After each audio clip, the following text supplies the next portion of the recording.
me put this somewhere where I won't hit it. Oh, God. Oh.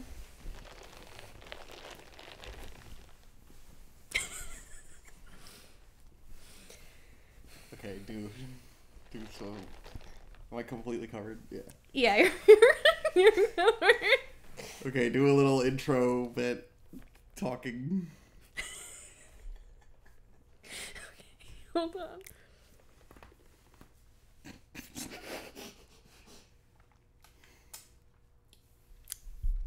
Hi, welcome back to Just I was there the whole time, and you had no clue. I was gonna rename the show Just Hope. That's not a good name for a show. Just Hope. There's no N. I mean, there could be, but Just N Hope. Anywho, the N stands for not here, as in Victor is not here. Victor is not here. This is not an episode. The Disappearance of Vic. The disappearance of That's Victor. what this one's called. The Disappearance of Vic. But here I am, I've reappeared. Oh my god, he's back. We've corrected the timeline. Just like Suzumiya Haruhi.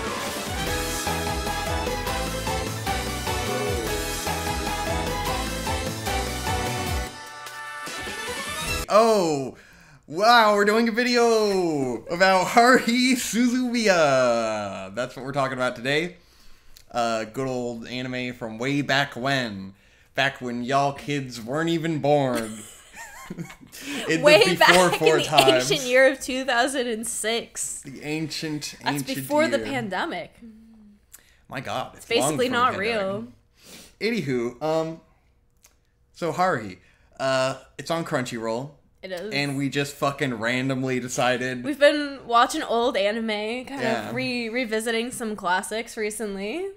And we were just like, hey, let's give Haruhi a shot. It was a fun time.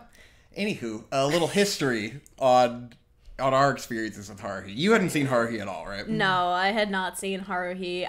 Of course, being a weeb in the early 2000s, 2010s, I was very culturally aware of Haruhi. I mean, it was the height of people cosplaying Haruhi at conventions, so I saw Haruhi cosplayers all the time.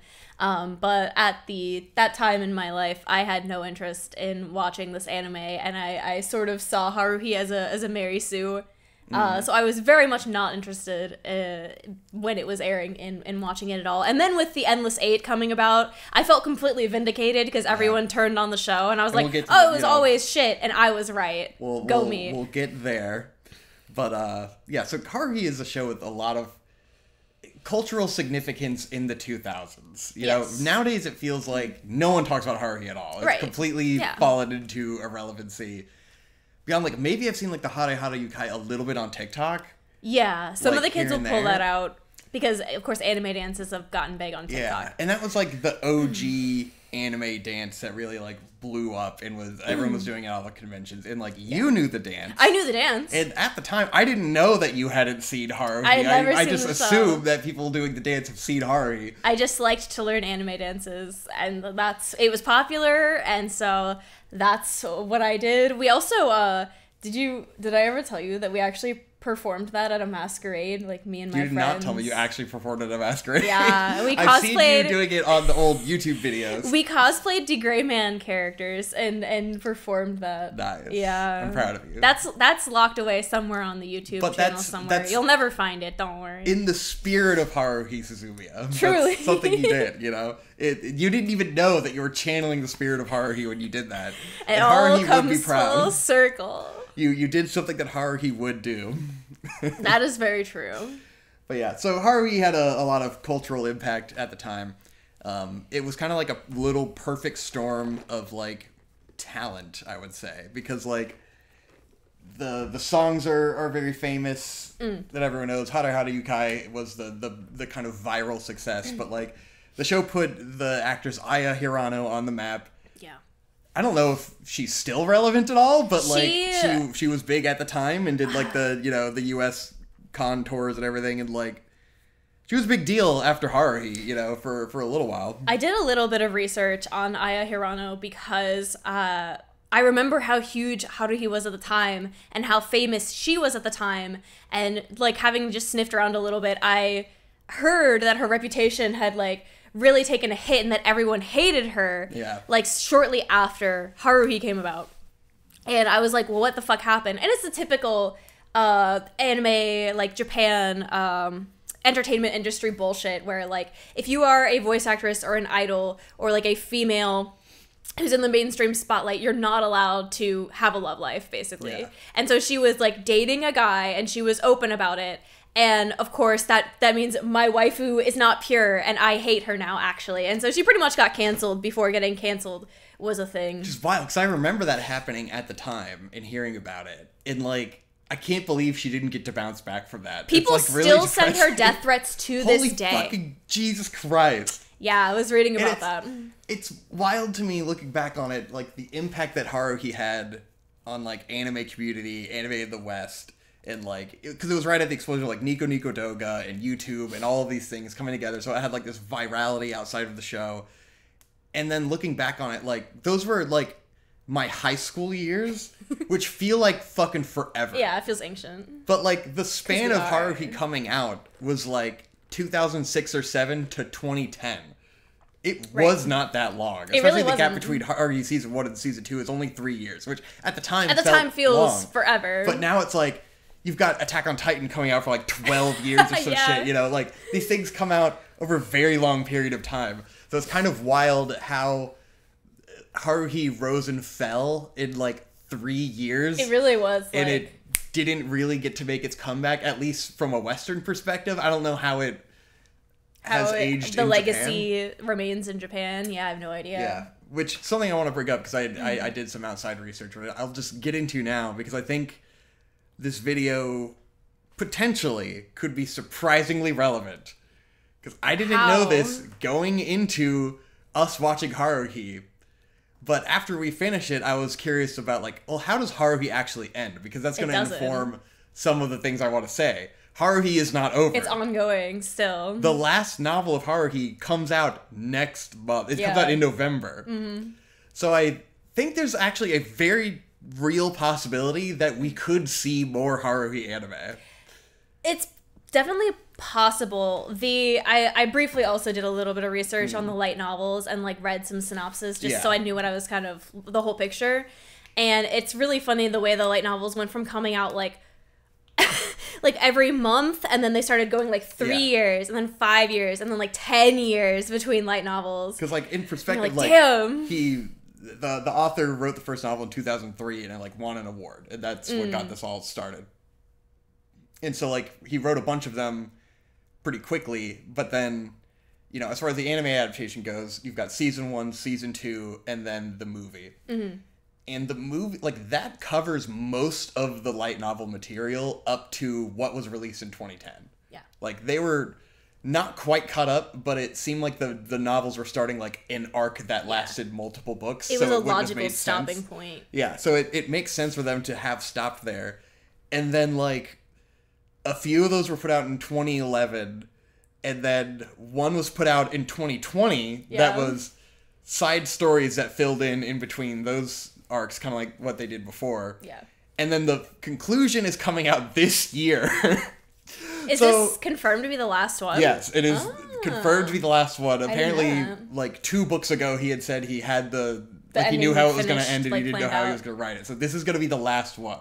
Oh. Also, I guess the Haruhi Symphonia is doing tours right now in Japan. So I think there's a possibility that buzz about the show can come back, and knowing the anime industry, they will, like, they might finish it, you know? Yeah. I don't know if it'll be Kyoto Animation. I hope it's Kyoto Animation. I would think it's the only logical choice. Yeah, and people have said, because I saw some speculation on it a few years ago about would Haruhi come back, and, like, a lot of the staff died in the Kyoto Animation fires horribly. But they've continued every other property they had since the fire. So there's a distinct possibility. I would love to see Haruhi How insane finish. would that be? Yeah, and I think it would be another, at least one, maybe like one season in a movie worth of material left. Like, they've got a good amount. They just didn't have enough at the time to make any more, and it would have made sense without an ending in sight, you know? So it's like the It would fact have that been a it's going to Studio end. Bones making an original ending for FMA situation. Yeah. And I needed to look that up because I have a lot of thoughts about what happens, and I'm like, let me look it up to make sure it's not all invalidated by however this ends. Yeah. But we don't know how But it's yeah, gonna end. it's like, well, we don't know. We don't know right now. So for now, you could at least treat the end of the movie as the end of Haruhi so far, you know, because the story is not finished. And it's like, even by the end of what it seems like is coming in the novels, it's like not even another year of time in the characters' lives. It's like immediately after where the movie ends. It's kind of wild. Yeah. But, so we have that to look forward to. So I'm hoping this video is surprisingly relevant because we're putting this out right before the last novel comes out. And I'd love to see in a year from now if we're getting a Haruhi adaptation, you know, like finishing it. I would really be curious to see if it could possibly drum up the level of like hype and like cultural significance that it had back in the late 2000s. I think it could, and it like gets into the broader discussion about the Endless Eight in particular, because it was so controversial at the time. You know, I don't know how it's seen generally nowadays beyond like a couple Kotaku articles or whatever that I found where people have, it seems like people are doing the full circle, like, oh, it's actually a masterpiece now. Yeah. But I think that's going to be a niche opinion, but it has been enough time for like no one who was angry about that is around anymore. Like, they're all dead. And people who are going into it now with the expectation of like we knew, oh, the Endless Eight, right. you know. We had so lived through the cultural awareness and we knew what we were getting into. Yeah, it didn't feel as bad as people made it out to be at the time because people were so fucking outraged. It was insane. So upset. And like they had to do formal apologies and shit about it. And it's just like people so overreacted, and it sucks. Like, if it really killed momentum for the show, which I don't necessarily know, because they actually put out the movie like a year later, and then they just didn't make anymore. So it's like, I don't know that stopped Haruhi from continuing, or that it was ever not successful, you know? If my memory serves me correctly, there was a fair amount... Oh, yeah. Sorry. I couldn't want to reach for you. There was a fair amount of hype around the movie. Like, everyone who was into Haruhi was excited for the movie, at least in the circles that I was around at the time. Yeah. And, like, back to my historical context, you know, me and my sister Trixie, watched Haruhi way back when. I think Trixie started watching it when it was airing in Japanese. That was, like, early torrent days, early Crunchyroll days. Yeah. And then I think I caught onto it once it released in English on the box set. I'm not sure if I watched it in English or Japanese. The dub sounded very familiar, so I might have watched it dub originally. But, you know, liked it a lot at the time, back when it was just one season. Season 2 came around, and again, this is in high school, where it felt like it was forever since Season 1 when Season 2 came out. And I remember the backlash being so strong that I never watched any of Season 2. And I just kind of, like, left it there, because, like, my memory of Haruhi had already fucking been fading. Yeah. But, because you were a goldfish-brained child. Yeah. And then I remember trying to watch the movie when it came out. I'm pretty sure I fell asleep halfway through and didn't remember anything that happened in the movie. But now, as an adult, we've gone back and we've watched all of Haruhi. And I'm glad I did. I enjoy Haruhi a lot. Probably more than I did when I was a kid. Because I have more perspective now. I think certainly the overview you get on Haruhi as an adult versus the way that you can perceive it as a 15-year-old are very different. In particular because the author wrote it when he was 33 anyways. Yeah. So, like, he's basically, he was at the place where we are now. And, like, the voice of Kyon, I remember when we were watching, I'm like, he doesn't feel like a teenager. He feels like a 30-year-old guy, you know? Yeah. And I think that makes it relatable to me now. As a 30-year-old because man. I am a 30-year-old guy. And it's because it's written by a 30-year-old guy. That's you me know? for real. So it's like, his inner voice does not feel like a teenager. It feels like an adult. Even though he's still going through teenage struggles. But yeah, it certainly, in ways, now that we've rewatched it, I'm realizing all of the ways that Haruhi impacted my life that I forgot. And it actually had a very significant impact on my life. Subliminal Probably to the Haruhi same messaging. extent of like Gurren Lagann and all the other stuff at that time. Oh, that's as much had as an impact. Gurren Lagann. Maybe Wow. even more. Maybe more? Maybe more. That's crazy. Because broad strokes Who did I backstory. Like, Haruhi came out, I was probably like a freshman in high school or something. 2006, And yeah. me and Trixie Golden Witch, at the time, identifying as my brother, but The artist formerly known woman as. trapped in a man's body, probably thought she related to Kyon at the time, really related to Haruhi. But I would say that my older sister is quite Haruhi-esque in many ways, in the hyper-creative, autistic sort of ways that Haruhi is, in the edgy Chunibyo ways Haruhi is. Even though I would argue that Haruhi is not Chunibyo in the modern sense of what people associate with. Because Haruhi isn't under the delusion that, like, that stuff is real. She just desperately wants it to be real. Yeah, and she's just looking... She's not like... She doesn't really think, like, it's now gonna happen. Chunibyos are very extreme, and they're more like edgy little goth emo kids, you know, in anime. It leans a lot more into, like, emo culture now. Haruhi's more just like a very outgoing person who is so high level and so intelligent that she just cannot relate to the people around her, and doesn't value them, which is, I think, part of the themes that we'll get into of what the show is really about. But anyways, in high school, I had my sister Trixie, who was a fucking spaz. And Trixie decided, when I was in 9th or 10th grade, I think it was 10th grade because it was Trixie's senior year. I was in 10th grade. Trixie decided to make the Film and Animation Club. Mm-hmm. She did this inspired by Genshiken and Haruhi Suzumiya.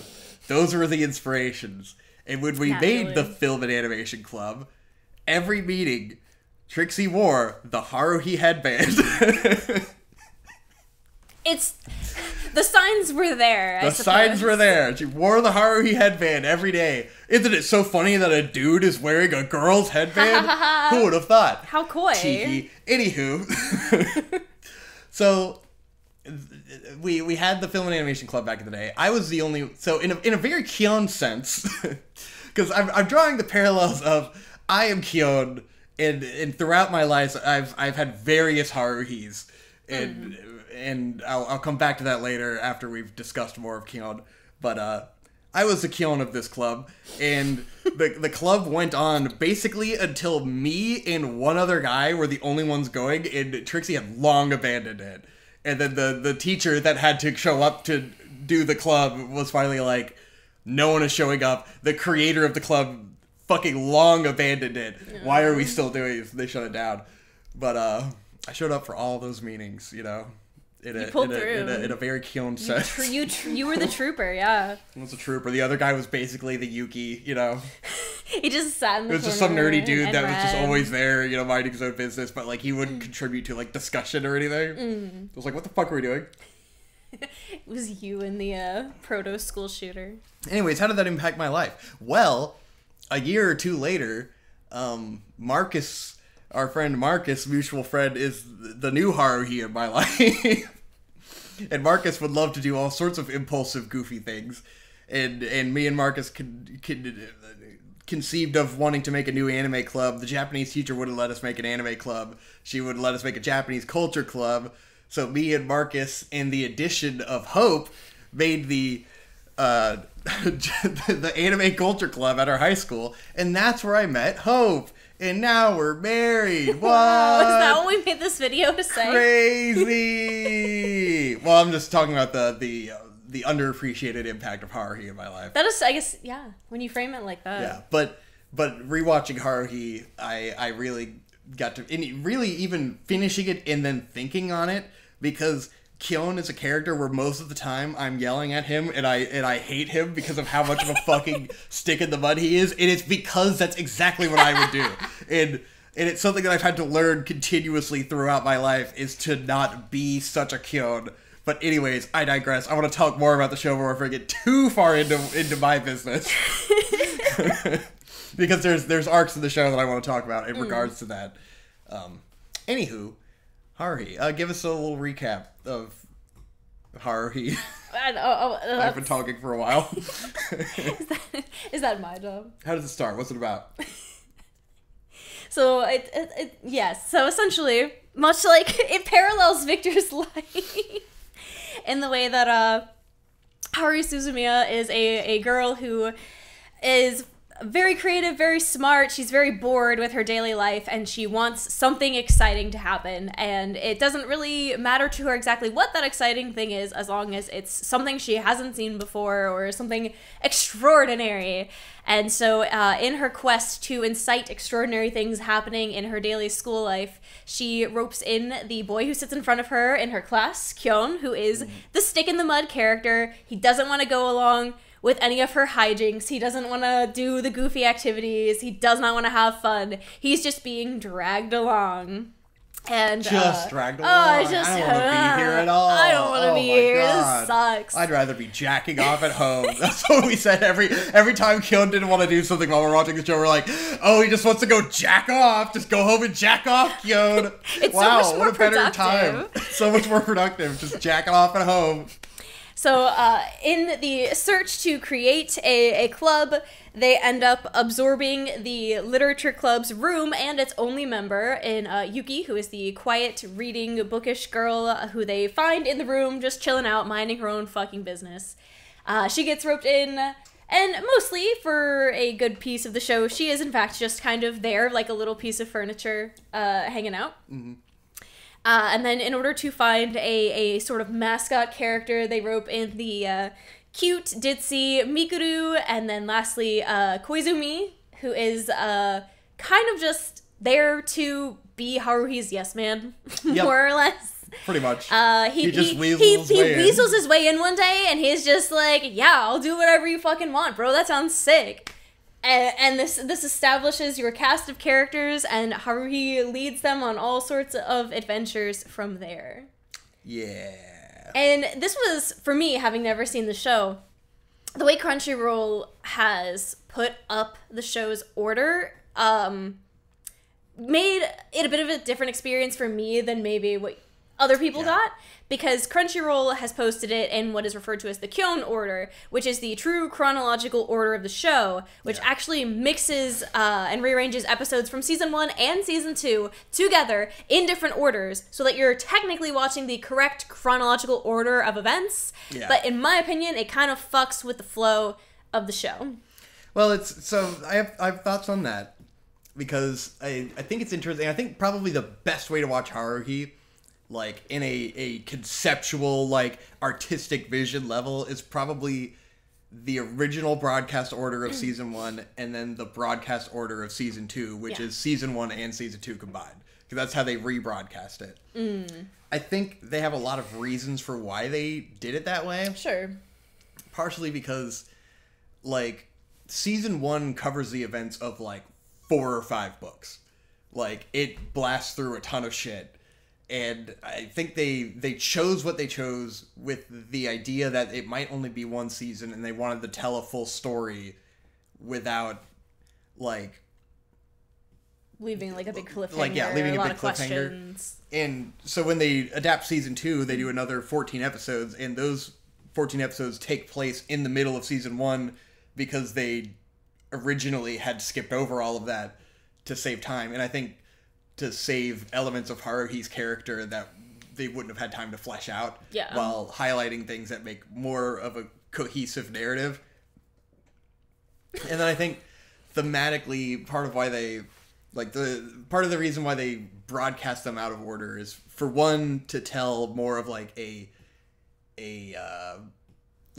more paced narrative arc over the course of the one season, because the way it's structured and the way a lot of light novel stuff is structured is that chronologically the first 5 episodes go through the first book, which is really like a lot of exposition, not a lot of fun. It's just Kyon meeting all the different characters, finding out all their superpowers, and then a big conflict with Haruhi that is like, you know, an inciting incident almost. But it's more climactic than most of what happens for the rest of just the show.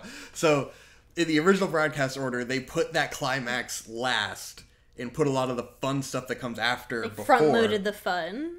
And, like, when the novels were written, like, all that happens in novel 1, and then I think there's, like, novel 2, and then, like, novel 3 is all the fun stuff. So, so like, these things were originally written, like, when she does the song, God Knows, that's in, like, novel 5. So, they took fun stuff from the other novels, put it in the middle, and then, like, the original broadcast order is, like, you're trying to piece together, like, what's going on, because you haven't gotten all the explanations all the time of, like, why people have powers and shit. It starts off with, like, their short film, which shows you nothing. Like, you have no idea what's going on at all. And I like the audacity of doing that, though. yeah, it's really interesting, and I think they did that in reference to the way that the novels were written, in the way that, like, novel 3, he goes back and tells stories that were halfway through novel 1, you know?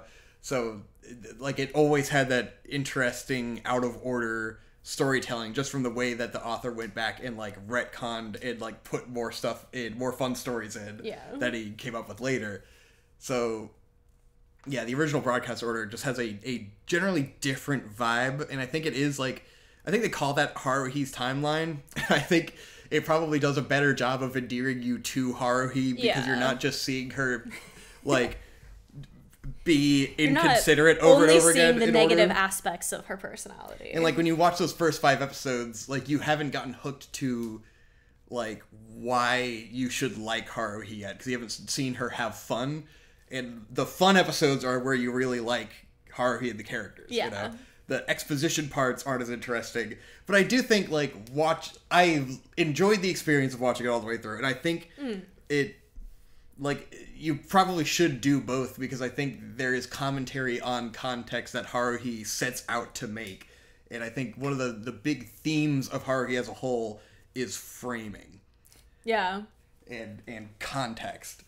And that's something that just comes up over and over again. And, like, the fact that they originally did this out of order and then rebroadcast it in order, like, it shows you that they are considering framing and context and, like, what things they're showing you when, and how that informs your interpretation of the characters, you know? Yeah.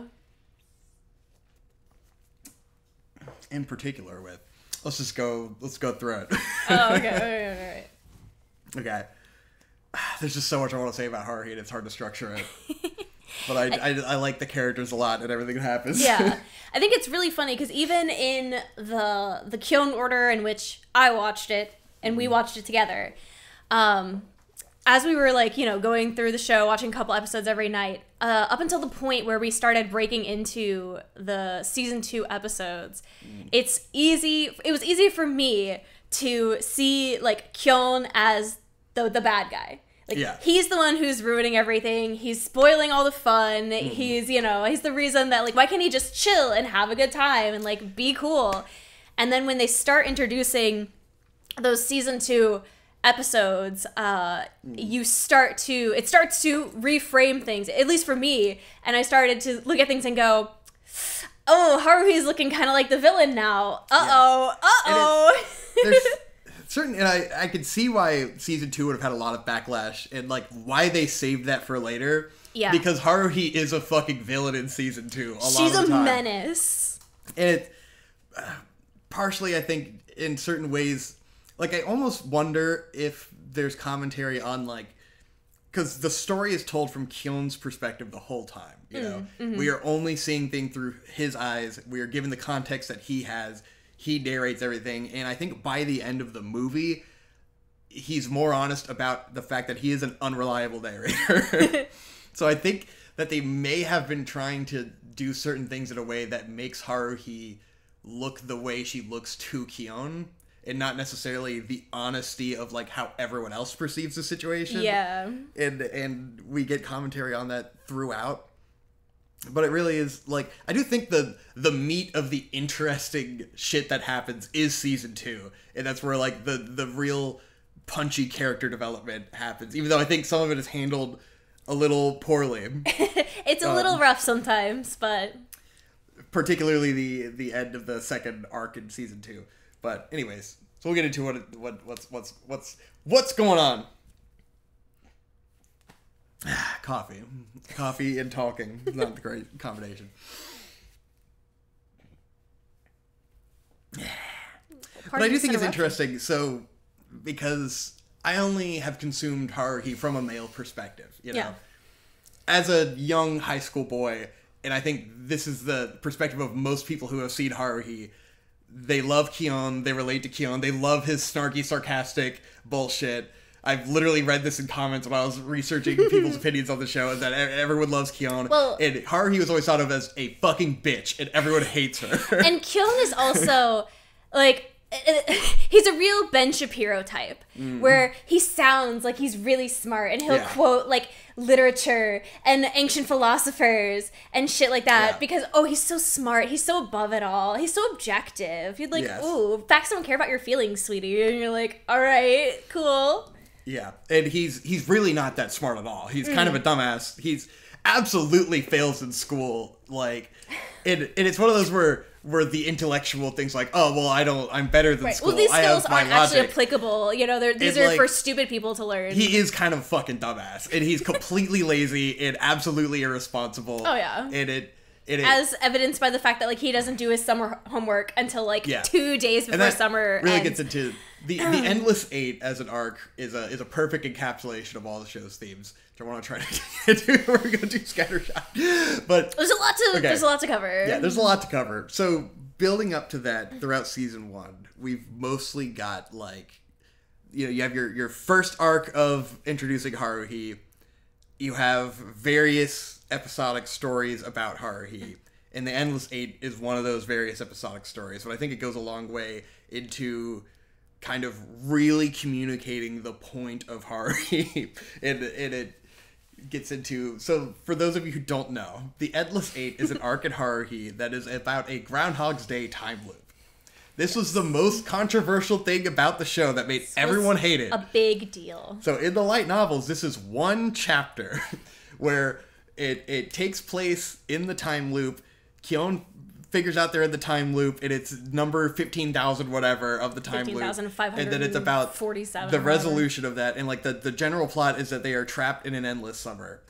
We keep skipping over, like, what the actual plot of Haruhi is. But Haruhi Suzumiya has some sort of godlike power. Yes. That she can influence, like, the reality of our universe. Yes. The universe is influenced by her subconscious. She is not aware of what she's doing. She cannot do it intentionally. Yeah. And everyone around her is basically keeping her in the dark. So Mikuru is a time traveler, Koizumi is an Esper. And Nagato is an alien robot, essentially. She's a computer. She's kind of a computer. Like a terminal for a computer. She's referred to as the data integration thought entity. It's the collective computer mind that she is part of, which I have thoughts on that we will get to when we get to the movie and spoilers. But, yeah, so everyone around her knows that Haruhi is a magic being, and Kyon is involved with that, and he doesn't really know why. He's just brought into that world, and it's very much put on Kyon that he has to figure out the solution to all of the problems around Haruhi. And and that's a big element of Kyon's character development as the show progresses. Because they need to placate Haruhi so she does not disrupt the fabric of reality in the universe they are existing in. Yes. And all of the characters work for different entities that are trying to study and manage Haruhi. Yes. And it's interesting because, like, Mikuru's faction is from the future, but they will not, like, everything that she knows is classified and she won't tell Kyon anything. Classified information. Koizumi doesn't know the future or what's going on. He's with the Espers, and they have their own theories about what's going on. Well, because they're in charge of cleanup when Haruhi has some sort of disturbance. She creates something they call closed space, which is like a sealed off little universe where a big monster comes out and starts destroying the city, and if it's allowed to expand, it can destroy the world. So the Espers have to go into this closed space, destroy the monster, and, like, settle whatever negative emotions Haruhi is experiencing. And I think it's, as a narrative device, it's very interesting to think about how, like, in the original broadcast of Haruhi, we don't really know about that until the end. Right. And in the Kyon Order, we learn about that ability very early on. Very quickly. So, for that framing in perspective, Kyon has to think about that in every little situation going forward, is that he has been told and has witnessed this destructive capability of Haruhi, and he thinks that she can end the world. Partially because that is what Koizumi has told Which is her, what which Koizumi is tells important. him. And it's important to character development later in the story, is that Koizumi is the one who tells him everything related to Haruhi, and mansplains to him the mechanics of it. His perspective of Haruhi is deeply colored by what Koizumi tells him about Haruhi. Yes, and Koizumi believes that Haruhi is basically God. Yes. And that she could just end the universe if she felt like it. Even though there is no proof that this is true that we see. She would be capable of it, based on the things that we have seen. But it's, like, I think there's different cores to the story of the show. I think the first core, which is what they show us in season 1, is the story of Haruhi, which is her learning to care about the world that she lives in and care about the people around her enough to keep it around. And she comes close a couple times to not having that world anymore, which is the initial closed space finale with Kyon and Haruhi in the closed space. She goes, she brought him in there, and then she is seeing like the giant monster destroying stuff, and she's so excited that she doesn't want to go back to the normal world. And Kyon has to give her a kiss to wake her up, which she is gaslighted into doing by everyone around. So one interesting thing about Haruhi is that it's kind of framed from the beginning like it's gonna be a rom-com. Yeah. And it really, really isn't. It does not feel that way. It is not a rom-com. And I'm hoping in the end that I think there is a possibility that Kyon and Haruhi don't end up together. Yeah. Because maybe it will make sense by the end of the story, but as of where we are now, it's only just starting to come around to where that would make any sense at all. Yeah. But for most of the show, certainly, like, Kyon is not romantically interested in Haruhi at all in any way. Not even by the end of the movie is he romantically interested in Haruhi. He is getting there, but I don't think consciously he knows he is by the end of the movie, you know? And I think also, of course, it is also informed by the fact that Haruhi obviously likes Kyon. Yeah. She's romantically interested in Kyon, even if she can't process that at that very point in time. And that gets brought into in why the end of that first arc is really interesting in the grand scheme of the show, is that Kyon is forced into this position where he has to give Haruhi a kiss, and he tells her that her hair looks really good in a ponytail, because he had thought that initially when he first meets Haruhi, she does this different hairstyle every day. Yeah. And in the way he gets wrapped up into her world is he sits in front of her in class, he notices all the weird shit that she does, and everyone else just ignores it completely. And so he one day comments on her hair, which sets her off, and she stops doing it. But he had thought before, like, she looked really good with the ponytail when she would do the ponytail on day one, and then she would do more ponytail extensions throughout the week. Eccentric with the style as the week went on. Yeah, so she would do one ponytail on Monday, 2 on Tuesday, 3 on Wednesday, and then he was like, well, I wonder what it looks like on Sunday, where she would have 7 ponytails or whatever. And that was one of his snarky comments. But he notices this, and he calls her out on it. And I think that moment is where, like, part of Haruhi's overall theme is loneliness, which is she feels like she is not understood. She's very lonely because she's just, like, on this level that other people aren't on. And it makes her feel isolated. Very autistic coded behavior. But you know, she acts out in this way where she's just, like, talented at absolutely everything, but she doesn't really get along with anyone. And she doesn't value them being around. So she's looking for aliens and time travelers and espers because she thinks those would be interesting people that she could be around. It's really like a projection kind of thing of, like, she just hasn't figured out how to interact with people. Yeah. So she thinks she needs to find these interesting people. But Kyon is the first person who, like, notices her, you know? And I think even though he's, like, ripping on her in that scene, I think it's the first time she felt, like, seen and noticed. He's the first one who breaks through the barrier of being too intimidated to talk to a person who puts themselves out there so fucking weird. Yeah. to be like, because the easy thing to do is, of course, ignore someone like that. Yeah. The hard thing to do is to confront them and say, hey, what's up with that?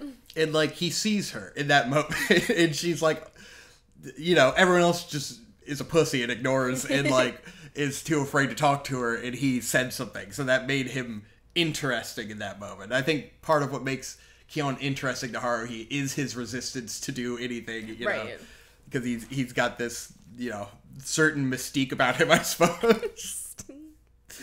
But yeah, and so at the conclusion of the first arc of the story, Kyon gives her a kiss in the dream, and Haruhi thinks this is a dream, but she shows up the next day with her hair in a ponytail because he said it looked good. And then that, I think, kind of unfairly fucks with Haruhi the entire rest of this show. Yeah. Because it's dishonest. And one of the central things about Haruhi's character is, like, she's lonely, she finds these friends, and she values them, you know? She continuously learns to value them throughout the show, but they are all extremely dishonest with her. Like, they are literally not who they say they are. Yeah. And no one is honest with her. And I think a big part of Kyon's arc and a big part of Haruhi's arc is Kyon learning to be honest with Haruhi, and that is the solution to most of their problems.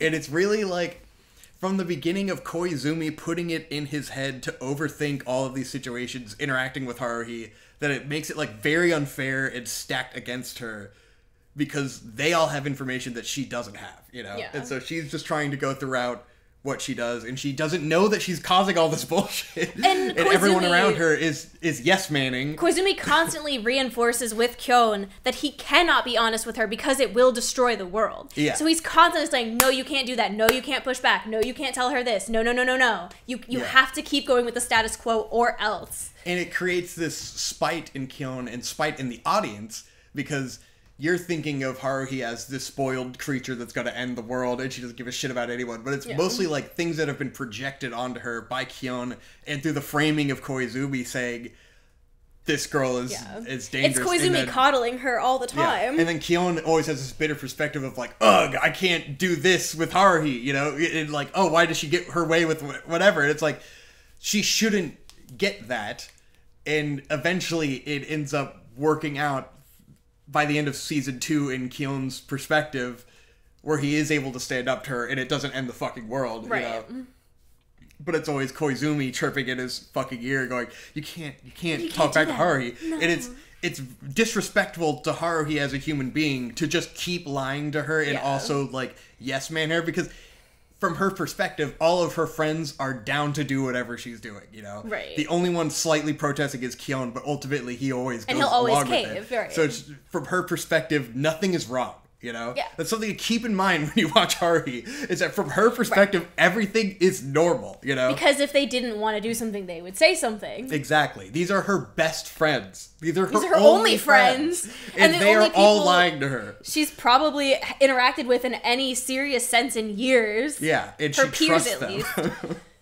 least. That's one of the things that I definitely understood as an adult that I didn't understand when I was younger, and I think a lot of people don't understand. It's just like, imagine that all of your friends are just fake. Like, they're literally fake to you at all times. And I think that's one of the interesting framing devices that the show uses. It's the opposite of, like, if you're someone who has that anxious, like, oh, all my friends secretly hate me. Mm-hmm. All my friends secretly think I fucking suck. Haruhi has the opposite of that. Well, I think there's an interesting element of the show where Haruhi does notice stuff, you know? Yeah. Like, she is aware when people are talking behind her back, and she is aware, like, she knows Kyon likes Mikuru. Definitely. And is very jealous and spiteful of that. Yeah. Which increases throughout the show, I think, climaxing in season 2. But anywho, so yeah, we get that first arc. We get a series of side stories that all just kind of develop the characters, where they have a little baseball game, and they watch silly shit. And then we get into, there's one murder mystery story, which is pretty goofy. The island. The island is fun. And then you get to the Endless 8, which is a huge controversy at the time, because it's technically the same episode 8 times. Technically. It's really the same episode 5 times and a good episode 3 times. Yeah. Because the story is it's the story of 2 weeks of the Japanese summer vacation that takes place in August, hence 8. So I think it was originally called Endless 8, referring to Endless August. And then in the anime adaptation, they decided, why don't we make that 8 they doubled episodes down. long? And I think I try to see it from their perspective of why they did that. And it's like, I think it makes sense. And they probably thought the fans would appreciate it. Because Haruhi is strange. It was originally told out of order. And like, there's thematic reasons to do the Endless 8 the way they did it. And then, even though they do the same things 8 times, they completely reanimate it every single time. There's no, like, recycled footage. It's KyoAni, so obviously they take a tremendous amount of care in presenting different details each episode. They change swimsuits, they change yukatas, they change their clothes, they change backgrounds. Like, they put a lot of care into it. Yeah. And so the first episode is just the first time loop, and we don't know that anything is wrong. The second episode goes through half of it the same way as the first, but Kion is like noticing subtle things that feel like deja vu. Deja vu. And then they explore the guys all meet without Haruhi, and they talk about how they've gotten trapped in this time loop and they don't know how to get out. And then it goes through the rest of the summer vacation where Kion is trying to think of, how do I get out of this time loop? And then ultimately he can't do it, and it repeats. And it's like, I see how in the original broadcast, if this was broadcast over 8 weeks, that's 2 months. 2 months. That people were like tuning in every week. Tuning in and going, I can't believe it's like, still going. Like, again. they actually did it. Because I remember from the start, it was like, oh, they're going to do 8 episodes. That's insane. And it was a fucking insane thing to do. But it's like, I'm glad that they did it. I love the idea of that. Hey, it's a great idea. Like, it's something that they did and no one else will ever do it ever again. No, yeah. And I hate that they had to apologize for it. Yeah. Because it's like, okay, that's pretty shitty. Because it's not like they half-assed it, Right. They did a good job, and they made a daring move that did not pan out. And I think it's... They gambled, and man... Like, they probably would have got away with it better if it was, like, 5 episodes and not 8. I think 8 was a little excessive. Yeah. And they forgot where art ends and a product begins. and they certainly compromised the product. And ultimately, like, that is what keeps you alive, is you're making a product for TV. Yeah. You can't outrage your fan base. It's not a good idea. Yeah, there's fuck so them. much. Actually, based. That's what Haruhi would have done, and it is in the spirit of what Haruhi is about to do something like that. Yeah, for sure. To say it's fuck totally it, on we're brand. going all in. This is what Haruhi represents as an entity. And they reinforce that in the next arc, I think, which is probably how they, like, the director probably was so fired up about Haruhi that he convinced everyone to do this in the spirit of what Haruhi would do, And it didn't quite pan out publicly. Yeah. But sip. Good job. But it was definitely thematically and narratively, it's really fucking bold. And it is a huge risk because anime fans can be so delicate and sensitive about their favorite things. And, like, so watching it in modern times, like, obviously we know the controversy, we knew what to get into, even though we hadn't seen it before. But, like, I was ready for it to be absolutely mind-numbingly awful. I was ready for it to be the same episode 8 times. Because that's how bad it had seemed to me when it happened. And, like, 6 of those episodes are basically the exact same. And, like, by the end of that, you do get fucking exhausted. But it also creates, like, a bunch of fun stuff and memes. So it's not all miserable, and I did enjoy it, and it was cozy. You know?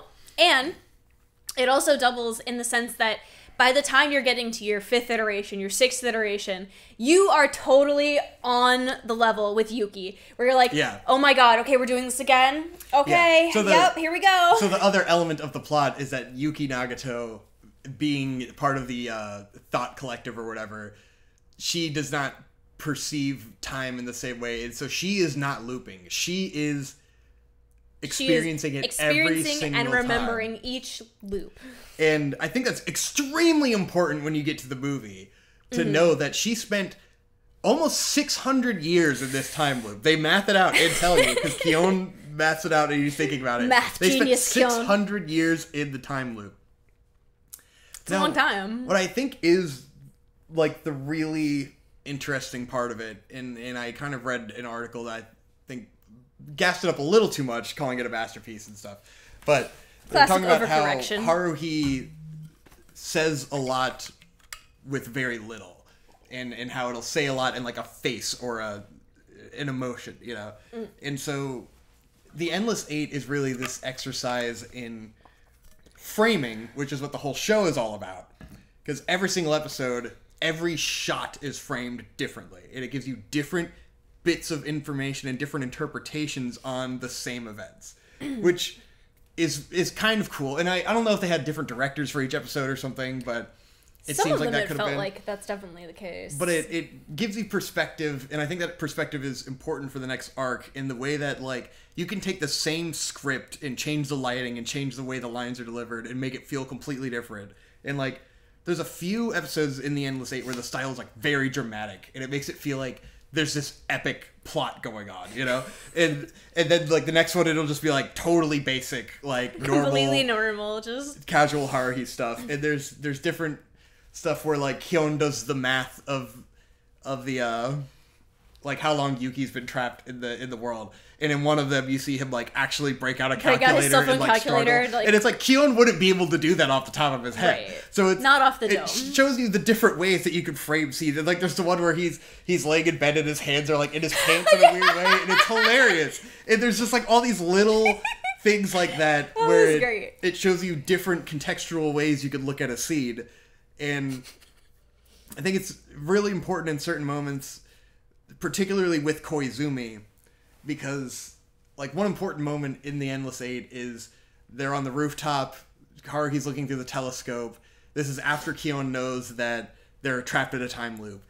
Haruhi and Mikuru go to sleep, Nagato's off doing whatever, and then it's just Kyon and Koizumi talking, and Koizumi is suggesting to Kyon that that we could end this time loop, I think, if someone just came up behind Haruhi and gave her a hug and a kiss. And said, like, I love you. Yeah, and said, I love you.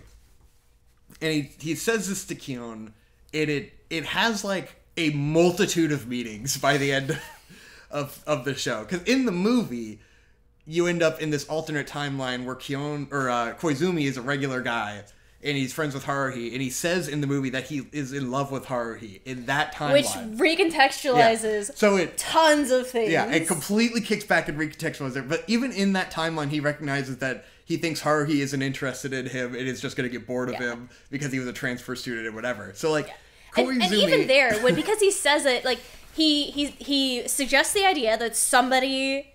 tell Haruhi that they love her. Mm-hmm. And when Kyon is always like, no, I'm not going to do that. What are you, crazy? Every time Koizumi says, or maybe I could. Yes. Oh, but I'm not really the right character for that. And it's like, okay. He says it would only confuse Haruhi. There's something brewing up there that that Koizumi is also dealing with. So there's this multitude of things where, like, Koizumi's biggest flaw is being presumptive. He does this all the fucking time.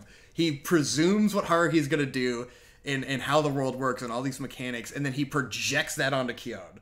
And so, like, Kyon would have never kissed Haruhi for the Sleeping Beauty scene to wake her up if Koizumi hadn't told him to do it. Yeah. And Mikuru also gives him the hint, I think. Everyone is pushing Kyon in that direction, except Yuki. Koizumi's always pushing Kyon in that direction. And it's not until you see him in the movie where you realize that he's been doing that the whole time out of weird jealousy. Not just obligation, but, like, I think he's jealous of Kyon because he wants to be the one who can do these things. And so he puts all this weight on Kyon because he feels like he can't be the guy to do it because Haruhi didn't choose him, you know?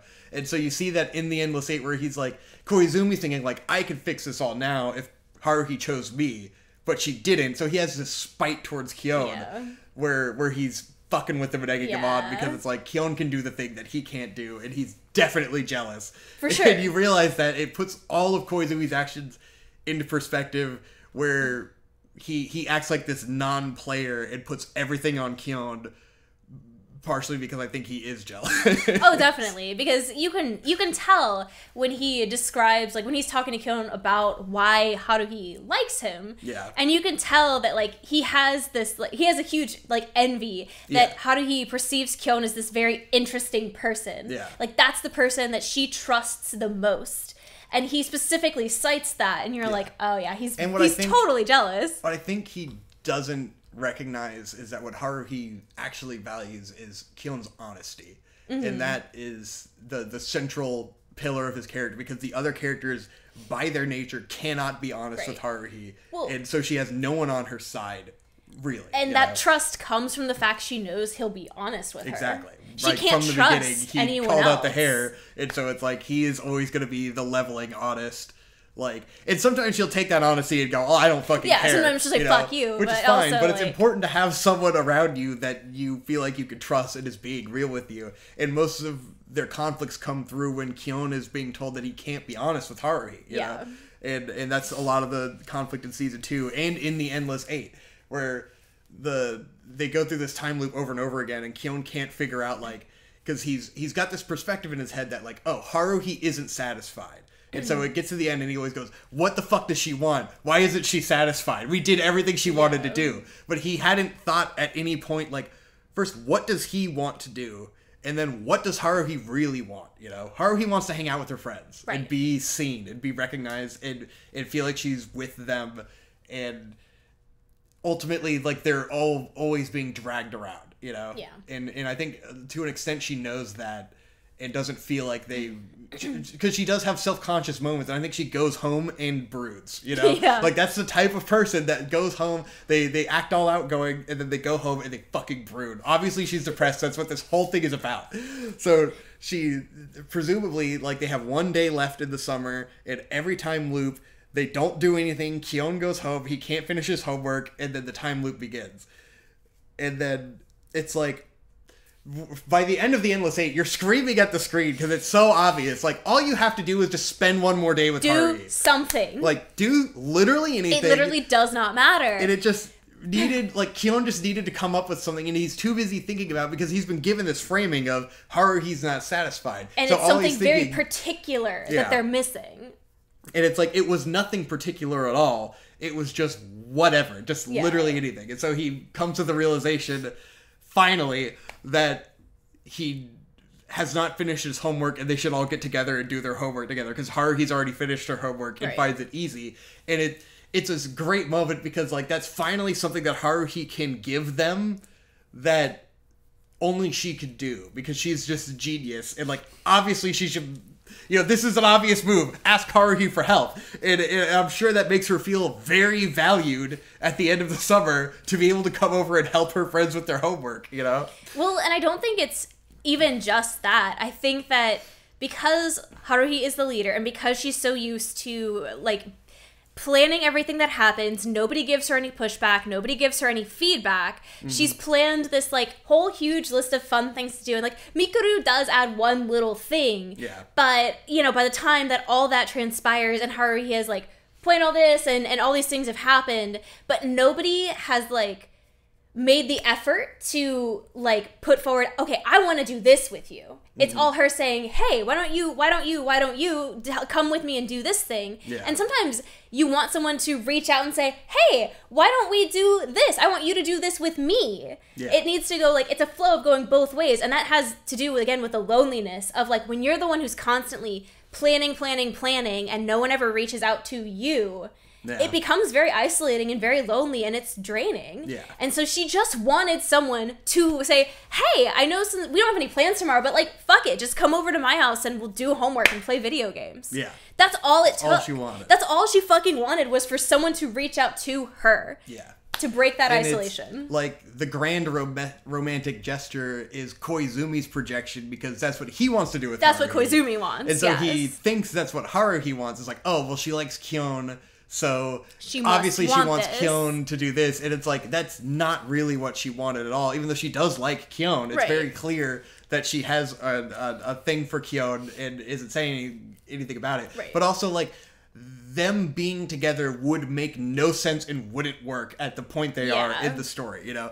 Kyon low-key fucking hates Haruhi through a lot of it. Like, especially through, I feel like the dub voice actor, because we watched this dub, I feel like he fucking hates Haruhi and really leans into that through, like, all of season 2, especially. It's really funny, because usually I like Crispin Freeman. I think he is a good voice actor. Yeah. I think, especially for me, in season 1, it seems like he could not stand Haruhi. Yeah. He fucking hated that bitch. He was like, just the most dripping, sarcastic, like, underhandedly mean delivery. And you're like, whoa, okay. And, like, why do you hang out with her if you fucking hate her so much, dude?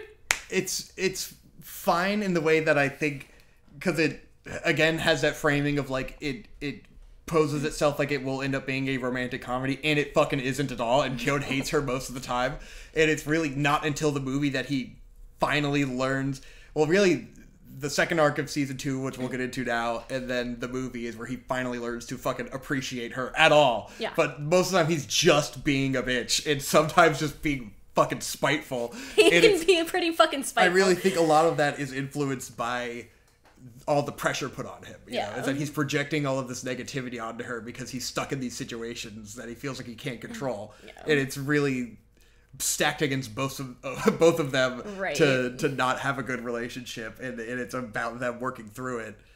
And so, yeah, the Endless 8 resolves with the homework, which is a perfect way for that to finish.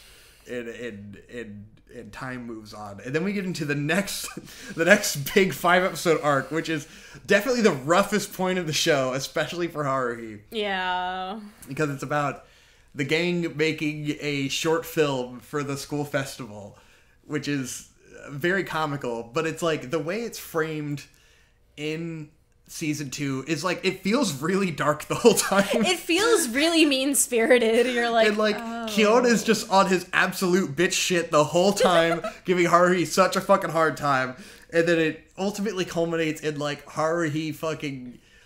Well, and to start out, Haruhi starts this arc. Of course, she's completely stubborn, completely bullheaded in the way that she wants to execute this plan to do this short film. And so she needs a camera and she needs a couple other things. So she basically just like sells Mikuru in order to get a camera and get the supplies that she needs, and just like ropes Mikuru into doing this commercial for these local businesses, which is innocuous enough. Like, she doesn't bother checking in with Mikuru and getting her opinion or permission for any of these things. She just does it.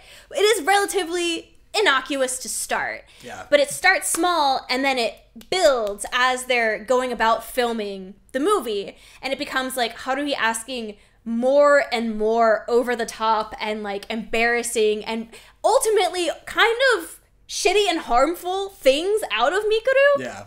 Like, it starts with having her wear the maid costume around in public and the bunny girl costume around in public and on, like, public transit. Places that would get you a lot of fucking stares, especially in Japan.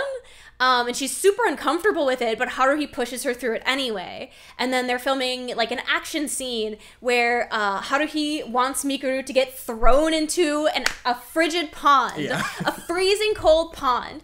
And Mikuru protests pretty significantly, but Haruhi talks her down and gets her to do it. And they throw her into the fucking pond, and when they pull her out, they don't have a change of clothes for her, they don't have a towel, they have nothing to help with the fucking fact that she's doused in ice cold water. And so this then moves into one of the characters lives close by, so they're gonna go to her house and get Mikuru change of clothes. Mikuru's best friend. Mikuru's friend. Best friend. Her friend. So they're gonna go to her friend's house, who had been helping them film, and get her a change of clothes and let her take a bath. Which then transitions into the next scene that they want to shoot, which is a romantic scene between Mikuru and Koizumi. And Mikuru is, like, very obviously kind of, like, nervous about the whole thing. So Haruhi asks Mikuru's best friend to slip sake into her glass instead of water and get Mikuru so drunk that she is willing to do this kiss scene with Koizumi with, like, no qualms. Yeah. And this is the place. She's gone. She's out of it. This is the place where Kyon finally gets pushed over the fucking edge. Yeah. He is at his fucking limit, dude. Yeah, and it's interesting, and it's like, the more I think about it, it is like a perfect climax of everything that had been going on, you know. And I think it is very important And I think they may have gone a little overboard with the characterization. And so I was thinking about this in the context of the Endless Eight, in the context of framing, because it's like that whole arc is done in this very dramatic style. And so it's, I think what they were going for with the style is that, like, we are seeing this through Kyon's eyes, and Kyon is seeing this as, like, the most horrible thing. Yeah. And I think they could have framed it in lighter ways, but this is how it feels to Kyon, you know? Right. And it's his story, and we don't get Mikuru's thoughts. We don't get anyone else's thoughts on what's going on at all. Yeah. Really. And so I think it makes you really hate Haruhi throughout the arc. Yeah, he's being so awful. Really demonizes Haruhi. And it makes in me a big wonder way. if, you know, if they're trying to portray it in a way where it's feeling like this is how Kyon feels, and so it's more extreme than how it probably actually would have went down, you know? Yeah. Because it's just so fun. It's really intense when you're watching it. And, like, it's fine, and it's dramatic, and it makes sense, but then they resolve it way too fucking quickly. The resolution is where it gets kind of like... And the resolution is okay. dicey, and that's where it makes me think about the perspectives and how it's, like, Kyon as an unreliable narrator kind of, like, making things worse than they were, you know? Right, because in that scene, Kyon is so fired up about the way Haruhi is treating Mikuru, and it's probably colored by the fact that he really likes Mikuru, and he's romantically interested in her, and so seeing her in this position with Koizumi is built to piss him off, probably intentionally from Haruhi's end, to a certain extent. She does like to poke and prod, and so this could be a jab that she's trying to take. Yeah. But he gets so wound up that he is like literally pulled back and ready to fucking close fist punch Haruhi. And it's animated like so fucking insanely. Like Haruhi looks like a psychopath in this scene. She does look completely unhinged. I think that's to just get you on Kyon's level of how he feels the situation is. And it's like I've thought of my defenses of Haruhi, and I don't know how much it's intended to be this way or how much it isn't, but it's like my interpretation of the scene. But it's, you know, you get to this moment, and it's a culmination of everything that everyone has done wrong, you know? And even before this, in the context of them making this short film, Koizumi comes to Kyon and tells him essentially not to trust Mikuru, and that she's she's more capable than she lets on, and to not kind of take her that seriously with her protesting, I think. Is kind of the way he frames it to Kyon, is like she's not as meek as she comes off. And so like that's like an odd justification from Koizumi. Which is fucking weird coming from Koizumi. And I think it's a half truth, you know? Because I think she does put on a bit of an act. I think maybe a little bit, but you get confirmation from older Mikuru later on that younger Mikuru really did let herself get kind of bowled over in a lot of these situations, and she didn't learn to stand up for herself until she was much older. And I think it's a little half and half, because she obviously, older Mikuru cherishes the memories. You know? So like it wasn't so catastrophic that it ruined her life. She wasn't like traumatized permanently by it. And I think she does appreciate Haruhi in a lot of ways of getting her out of her shell, and like ultimately she likes Haruhi. You know? And you see it throughout, like she's forced into the maid outfit in the club room initially, but then she wears it every day, and she gives tea, and like she likes that role. She's having fun. Like she is having fun with Haruhi. She does like getting out of her shell. I think she does want to be a part of the movie, and she wants to do a good job. She's just embarrassed the whole time. Yeah. And I think a little bit is colored through Kyon's perspective, and I think it's really interesting that they put him behind the camera as this outside observer that he always is. And it both like puts him in the perspective where he's always just like on the outside looking in, like he is on all these situations, and so he only sees the horrible interaction, you know. And things that I think about that Kyon hasn't seen is any conversation between Haruhi and Mikuru that he wasn't there for. Right. Like that's one interesting perspective that I think about. Not to justify what Haruhi does in that scene, you know, right. But it is like more context into their relationship, where it's like we only ever see Kyon's interactions with this, and we don't actually know how Mikuru feels or how Haruhi feels about any of it. Yeah.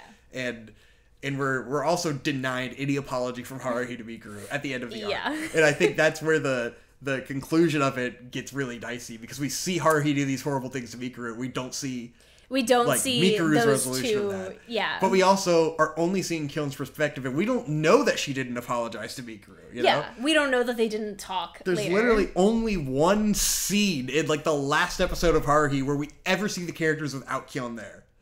It's in the very last episode. So, it is, like, to an extent, I'm sure there's some projection of how Kyon feels about what Haruhi's doing to Mikuru that isn't quite honestly how Mikuru feels about the situation. Yeah. You know? Because he, just like Haruhi, also really isn't asking how she feels. You know? He's presuming. And it's a safe presumption. Like, he knows the situation because he's seen it over time. But, like... Well, and at that point in time, she is, inebriated. So she isn't really able to express herself in any meaningful way. Mm-hmm. But... yeah. I am curious about, because apparently in the light novel, in the scene where they go to they have the mystery retreat on the island, apparently they do have an alcohol drinking scene that they cut out of the anime. Huh. So it makes me wonder if that had a little bit of setup for her giving Mikuru alcohol later. That could be true. Like, maybe it helps her get out of her shell then, so Haruhi's thinking, like, oh, I should help her get out of her shell, you know? Because I don't think Haruhi did this as maliciously as it comes as it off. seems. And Haruhi does say at the moment, like, oh, I didn't think it would go. And it's if you put yourself in the perspective of, like, a 15-year-old, which is what they are, like, this is a very believable situation. Right. That's the thing. That's exactly what saves it, is that, like, if you were 15, I could see that situation playing out. They're kids, and, like, it's horrible, but also, like, I could completely see it. It's something that would have happened in my friend group when I was a kid, you know? Like... And she didn't think it was that big of a deal, but it is a big, like, it is good that Kyon stood up to her. You know? Like, that is a very important scene, and it is good. I wish they hadn't made Haruhi such a demon in that scene, and I wish they'd given her more of an apology. Yeah, I think that's, the thing that undercuts that scene for me is Koizumi stops Kyon from hitting Haruhi, which is good. Don't, I understand why he would feel that way in that moment and want to hit Haruhi. Yeah. However... because he's done. He's sick of it. He's watched all this transpire and build up to this place. I totally get that. Yeah. But it is a good thing that Koizumi stops him. But then Koizumi goes on to basically say, no, you're not allowed to interfere. You have to just let Haruhi do whatever she wants because she's right. She's God. Fucking ridiculous. And it's like... Oh, and that's where Koizumi is, like, almost the real villain of Haruhi. Is because... So if you think about the perspective on this whole thing, it's like, Kyon is already primed to explode because Koizumi has been gaslighting him this entire time. Right. And telling him he can't stand up to Haruhi. Kyon has wanted to stand up to Haruhi and has resisted this whole time throughout making the film. I think if he had been able to speak his mind, we would have never gotten to this place where she's doing this to Mikuru. Mikuru also thinks she can't speak her mind because of the future and all these things, you know? And so it's like, it's put in this situation where Haruhi has never been told no because she's just been validated over and over again by her pushing Mikuru and that turning out to be fine, you know? So she gets to this point where she's like, well, what the fuck? And then there's hypocrisy in the way that, like, Kyon, even though he has felt trapped, he's been filming all of this the whole time and going along with everything she's done. Koizumi is the one who's gonna kiss Mikuru in this scene. Like, and he knows that Mikuru is drunk. And he's just like, all right, let's do the scene. Koizumi assumes no responsibility or guilt about any of this. I'm just doing what God wants me to do. He was also doing the wrong thing and wouldn't stand up to anyone, you know? So it's like Haruhi is surrounded by yes men. Some who are more completely guilty than others. Bad decisions. But yeah, Koizumi holds Kyon back. And essentially justifies everything that Haruhi has done and says that no, she's right actually, and it is her obligation and duty to act this way because she gets to do that because she's God. Yeah. And it's like, what the fuck? But it's ultimately like the perfect climax and I think turning point for Kyon and Haruhi's characterization because Kyon finally lets loose. He tells off Haruhi. She, doesn't accept it at first, and it seems completely indignant, and is like, fuck you. Yeah. I think, they don't give us the full explanation that would be satisfying, but I think it does reach her, And ultimately, it's important because it shows that he stood up to her, and the next day, the world didn't end. Yeah. Everything is fine. Everything continued on. Haruhi's just big sad. And it's good that she's big sad because that means that she did internalize what happened. Yeah, you internalized something from that And I think it's realistic because it's like she gets ultra fucking defensive in the moment, which she would do, and then she internalizes it. It is like she's sorry. She doesn't say sorry. But naturally. We don't necessarily know that she couldn't have had a conversation with Mikuru but we don't get to see that. So that's what makes it feel very unsatisfying, is that ultimately it's resolved quickly and they all get back together and we don't get an apology from Haruhi beyond just seeing her sulk around a little bit. But I think it's fine. Partially because of that this is Kyon's perspective stuff, you know. But I do think Kyon's revelation that comes in the day after their big fight is super interesting and important to my perspective on life. Because essentially he gets into the big fight with Haruhi. He's having lunch with his boys. And Kyon has these two friends that suck ass. They are the worst. They are the fucking worst. They're boring losers. There's the kind of nerdy kid, and then there's the guy who's just a useless pervert, and he's just a stupid fucking asshole. And he sucks complete ass. He's the worst. Kyon's friends are the fucking worst. And Kyon is sitting with them having lunch, and like his buddy is kind of just ripping on Haruhi, you know? Yeah. As he always does. Yeah, his buddy is always ripping on Haruhi. Meanwhile, his friends do fucking nothing. They don't do shit with their lives. They're just boring. They don't ask girls out. They're fucking little assholes. They're stupid little pricks. And they just judge and they don't do shit. And Kyon finally has the revelation in his head where they're talking shit on Haruhi and he's thinking like he's defending her in his brain, even though he's mad at her at the time, you know? Yeah. She just did this horrible shit and he's super mad. But he's defending her in his head. And it's because he realizes that, well, these guys don't fucking do anything. And Haruhi is at least doing something, you know? And I think that is so cool and so important. And why I appreciate Haruhi and why I appreciate many people in my life is that it pisses me off more than anything. People who just fucking do nothing and criticize, you know? Yeah. And I've learned that continuously throughout my life because I am Kyon, and I'm just like Kyon, fighting a constant battle against Kyon in my head. There are two Kyons inside of you. There are two Kyons inside of you.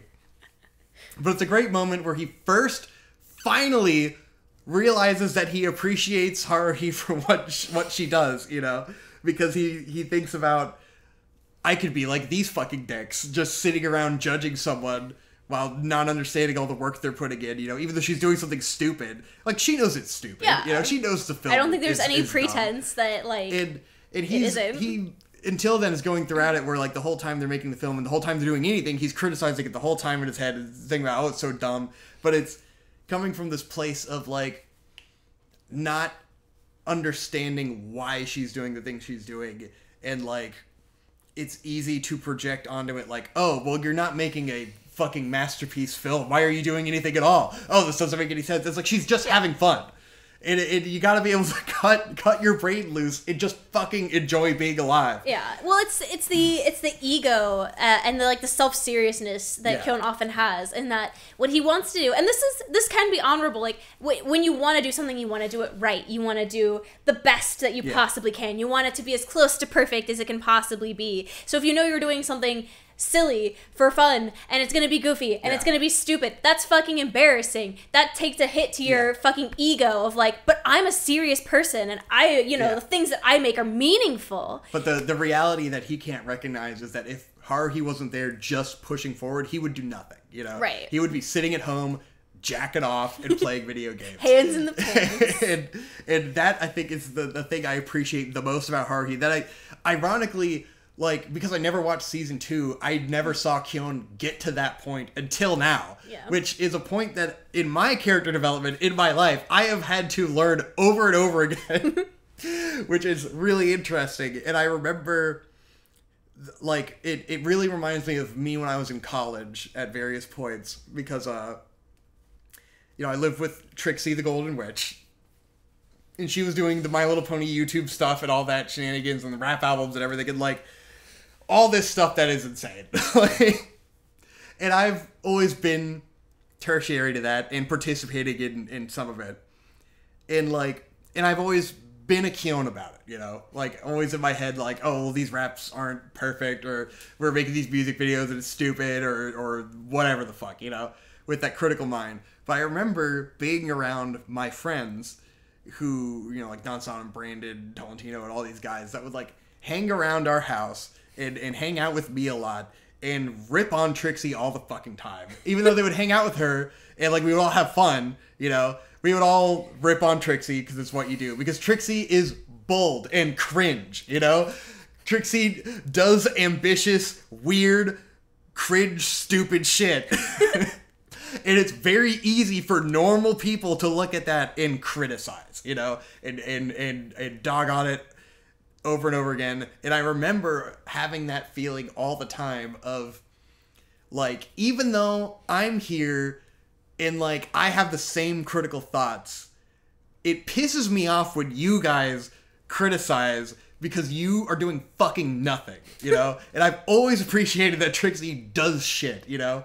Makes art and music and all these things. It just puts it out, not caring if it's cringe, not caring what anyone thinks, and just saying whatever because it's better than doing fucking nothing, you know?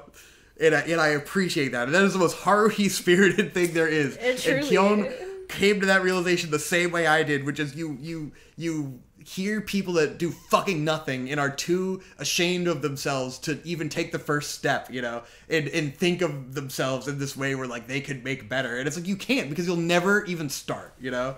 You'll never take that first step, and you're a fucking coward. And how dare you criticize someone who's out there doing the shit and putting themselves out there and being cringe, you know? So that's one of the ways that I really relate to Keon's character development. And in that moment, he went from, you know, I'm yelling at Keon all the time for being such a stick in the mud, just like I would be, to he gets it! He gets the twist! Learned. Which is that even if what you're looking at is dumb, it's better than nothing, and you're having fun, which is good. Right. And I have to do that all the time. More so than the final product, it's doing something with other people. Yeah.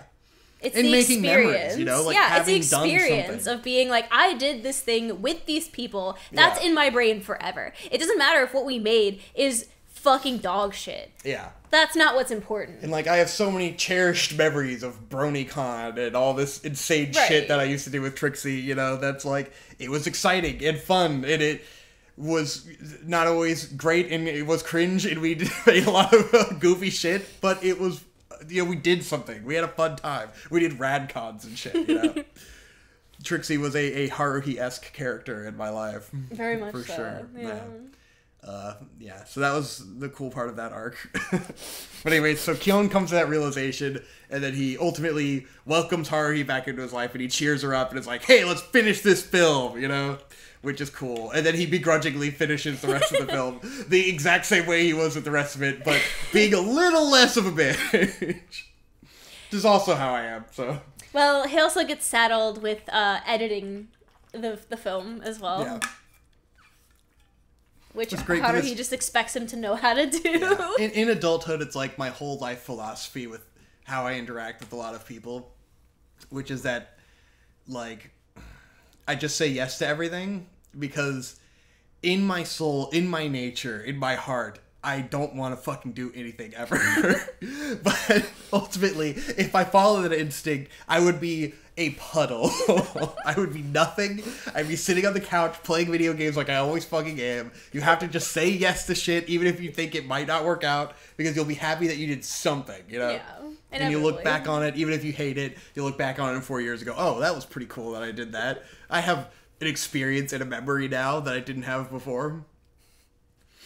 Yeah, and I still have more Haruhis I work with today. And that was the first in Victor's long string of Haruhis that he would go on to interact with forever. With another director recently of the, like, we did a bunch of videos together, and it was a fucking pain in the ass because he's a very Haruhi in the pain in the ass sense.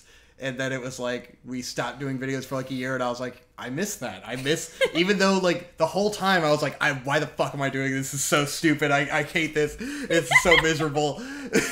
But then afterwards I was like, But it was fun though. But it was something, you know. That was fun. And now we're making videos again. That's how Dylan. it goes. Yeah. I know. I knew who it was. I fucking knew. You didn't have to tell me. Yeah, but there was a gap there where it was just like, oh, I kind of missed the insanity of what was going on, even though in the moment it was bad. Like, there were some Mikuru moments in there where Haruhi is pushing Mikuru. And so, like, I understand that scene very well. Yeah. So I've been in those situations where, like, dude, you're going too fucking far. I need to dial it back. Because what we're doing is not that serious, you know? And that's what Haruhi missed in that film. She gets so caught up in making the film that she forgets, like, this is not that serious. Not that serious. What the fuck are you doing? This is not worth making people throw up all over themselves. Yeah. Well, she's a little autistic and she gets carried away, you know? She doesn't read social cues super well. Haruhis. Much like the other Haruhis in my life. A little autistic, they get a little carried away. Get a little carried away. It's fine. But yeah, so that's a cool arc. It's, in the moment, very intense, and it makes you not like Haruhi very much. But the more I sit and think on it, the more I'm like, it's good, you know? And it's such a good moment for their characters in development. Yeah, well, and it clearly gives you a lot to process about the characters. So it adds a lot of depth. Now, the only big problem with that is the tonal whiplash, because that is like the end of the season 2 content, and then it gets back into the season 1 content, which is all fine and hunky-dory. Yeah. And it's like, whoa! Because they went a little too intense on the way that they did season 2. Yeah, because then you go right into the premiering of the film at the cultural festival. And I do think that the film is interesting because it's like they did a great job of like animating something to look like a little hunky, shitty student film. But ultimately, it's a lot better than Kyon made it out to be. Because the whole time they're filming it, Kyon, like, very clearly tells, like, none of this makes sense. Everything's bullshit. He's bitching the whole time in his narration. And then, like, it makes way more sense than he let it on to be, you know? Yeah, you're like, they clearly put a lot of work into it. And, like, Haruhi did come up with the plot, even if it was off the top of her head. Like, the plot does exist. It's more competent than you might think it would be. Yeah, and it's a bunch of fun. Even if half the shots have Koizumi holding up a bounce pad in the background. It's hysterical. But then it's like, those are the elements where it's like, Kyon was the one with the camera. Right, and you pointed it there. So he has all these criticisms of the way Haruhi does all these things, but ultimately we see in the end product that he was the one with the camera, and he didn't fix it, you know? I've been in that situation as well, where you're like, well, the director's just not gonna fucking listen to me, so I'm just gonna, like, self-sabotage. But it's also like, it's the hypocrisy of Kyon because he lets these things happen and he doesn't try, you know? Yeah. Because he just goes, oh, well, this is dumb, so I'm not even gonna try to get Koizumi out of the shot. Even though he's the one with the camera, and then he'll be like, and now we're panning up to the sky for some reason. It's like, you did that! You did the shot! My brother Christ, you framed the shot! What do you mean? You did that! That was you! Ridiculous. But it's a fun payoff. And it's interesting the way that in the original season 1 broadcast, that airing of the short film is the first episode, and now we get it with all this context, which plays into the themes of Haruhi, of context, you know, of getting context into the Haruhi and the characters and all these different things that inform the way that you perceive things. And it goes from being this super fun film to, I just watched the horrors that they went through making this film. You watched the sausage be made, and now the sausage doesn't look so tasty. And you understand that Haruhi, throughout making the film, was like manifesting all these insane things into reality that only makes sense with that context. Which also adds to Kyon's, you know, insane stress, but... But all is resolved and all is okay. And then ultimately they have to put a message in the film that everything is fictional, which is another funny way that Kyon finds a solution to a problem. Because, you know, Koizumi puts it on him like, oh, Haruhi's going to manifest all this shit in reality and decide that she likes the movie world more than the real world. Because, again, Koizumi doesn't trust Haruhi. And Haruhi's perspective is, like... because Kyon keeps making her do the message that, because he's like, the solution ultimately, just have her say that all of it's fictional. Have her disavow that any of it is real. And she's like, that's so insane. Why would I think any of this is real? Right. She's like, that's fucking stupid. Like, Why would I need to do that? Stupid. And it's obviously not real. It goes into the framing of Koizumi, who makes it all like, she's gonna end the fucking world. Into Haruhi, it's like, what? Like, why? And I think at this point, Haruhi has realized that she wants to live in this world, you know? And I think the Endless Eight goes a long way to doing that, where, like, she learns to appreciate her friends, and she's keeping the world around for them, you know? She does that when... That's what happens when she gets the kiss from Kyon, is it gives her something to look forward to in the world, and then she appreciates her friends, and it really comes full circle at the very end. But, yeah, the film is fun. Koizumi's a nuisance. I can't remember at what point that Mikuru comes to Kyon and tells him about how her philosophy about Haruhi is different than Koizumi's and not to trust him. So Koizumi tells Kyon not to trust Mikuru, and Mikuru separately tells him not to trust Koizumi. It was an important moment that happened, because that's when you start to really think about, like, okay, Koizumi doesn't know everything, you know? He puts himself in this position where he acts like he knows everything that's going on with Haruhi and everything Kyon has to do, and he really doesn't. He's just speculating like everyone else is, you know? And it also made me really question Koizumi's motives. Yeah. Of, like, what is the organization he's working for, what are they working towards? Exactly. Because why do you need to be so underhanded and so manipulative? Yeah. Like, what's your deal? And you have to remember that, like, the reason those three characters are there is for nefarious purposes in terms of Haruhi's life. Yeah. They aren't there for the betterment and preservation of her as a person. Like, they are there to control her. Maybe sans Yuki, because she is just there to observe. Yeah, she's there to observe. Pretty objective as far as Mikuru, we have no idea what her motivations are. Yeah. And Koizumi, we have no idea what his motivation is. But they are all there for a purpose, and that purpose is a lie to Haruhi. Yeah. So, like, they it's are gaslight Haruhi. Nefarious and almost villainous in the plot in terms of their relationship to Kyon and Haruhi, you know? Definitely. With them as the main characters. Ugh.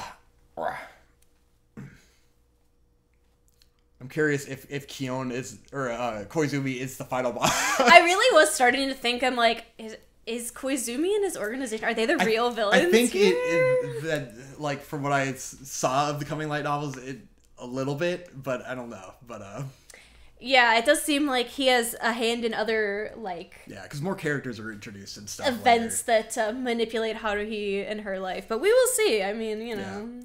But yeah, so school festival happens. They have a fun time, and then we get the legendary God Knows performance. Which, again, little undercut after you just watch Haruhi do all this insane shit. Yeah, it's like, well... in the original, it's like episode 8, and it's like, whoa, yeah. Haruhi's so cool! It's like, oh, she actually is really talented. Wow, look at her. And it's like, well, 2 episodes ago, she made cats talk. Yeah. So...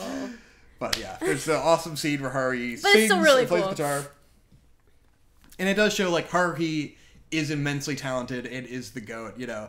And it's the first time we see her do something where, in the context of the school festival, like there's the band club and like 2 of their members get injured or whatever, and so they can't perform, and so Haruhi and Yuki step in, and Yuki can learn the guitar, and Haruhi just is super talented, and so she learns the guitar and vocals in a couple hours, and then does the performance with them, and this is what Haruhi can do when she really applies herself, you know? Yeah. And I think the show does a great job of, like, having her get introspective about that, but not really explaining how she feels, which is how we see Haruhi in every scene, because Kyon doesn't know how she feels, you know, he just sees her, and then she's, like, laying under the tree thinking, but it's, you get the impression that, like, because she did it selflessly, and it had an impact on her, and I think it's the first time she felt like people were on her side, I guess. I feel like it's interesting that you feel that way about that scene, because I feel like it was pretty explicit. Yeah. In the way that they do the performance. You see that, like, Haruhi clearly put her whole ass into it. Yeah. She did everything she could to, like, give this band the best performance that she could give them. And she feels, like, genuinely bad that their members got injured and they were out. She does explain more. Yeah. And that, like, you know, she was happy to step in. Like, she was looking out for someone other than herself, other than her group of friends, and she wanted to be useful to them. Yeah. And even though she gave such a great performance on such a short notice, and the band members come to her later and they were like, hey, thanks for doing that for us. You were awesome. You've kicked ass. And when she's with Kyon, like, later under that tree, like, thinking, you can tell that she's, like, beating herself up about it. Yeah. Because she was like, if I had just had an extra day to really practice and you know, learn everything as well as I could have done even better. And it's like she wants to push herself to be as good as she can for other people. And it is the first time you see her do something selfless like that. Like, she's not going to gain anything from giving those band members the best performance that she could. She wanted to help the band as a whole by being the best she could be. And she didn't want to disappoint them. And she didn't want to disappoint them. But they were people that she doesn't know them. Yeah. She, you know, theoretically, she shouldn't care what they think about her. But she clearly values their opinion and wants them to think highly of her. And she wants to do the best that she can for someone who isn't in her immediate group of friends. And it really shows you that, like, okay, yeah, sometimes she's selfish and stubborn and pig-headed. But also she sees the people around her and she wants to help them and be a part of, like, a community. Yeah. And she internalizes that when she feels like she doesn't do as good as she could do, and that bothers her. Yeah, and it's a great scene, and it's cool to see it bother her in that way, and that she does care, and you see the pressure that she puts on herself to be, like, excellent at everything. And she is fucking amazing at everything. Like, they established even that though she is already so impressive. Like, she was too good to be in any club. They weren't interested because she was too better than everyone else, you know? It's like, she does put this immense pressure on herself to be amazing at things. And even when she is impressive, she doesn't feel like it's good enough. Even though people are telling her it's good enough. I relate to that a lot. You just go, well, it's not perfect, so, you know, I feel like I sucked and I disappointed everyone. But that was really interesting. And then there's a moment after that I think is, like, to me, the sigh of relief of the show that kind of transitioned it into the next arc of where the story is, where I think the story still is after the movie and everything. Because Kyon's talking to her and she has all that introspection and shit, and then she goes, oh, well, we'll just start our own band, and then next year we'll do the festival and we'll play music and we'll make another film. And that is, like, the definitive moment of Haruhi has now pictured what she is doing with them next year. So I think Kyon in that moment can breathe a sigh of relief because the whole arc with, you know, what Koizumi has been telling Kyon this whole time is, you know, Haruhi could just end the world at any moment. But in this moment, Haruhi has shown that she wants the world to be how it is now next year. So she has finally accepted her reality and is enjoying it, you know?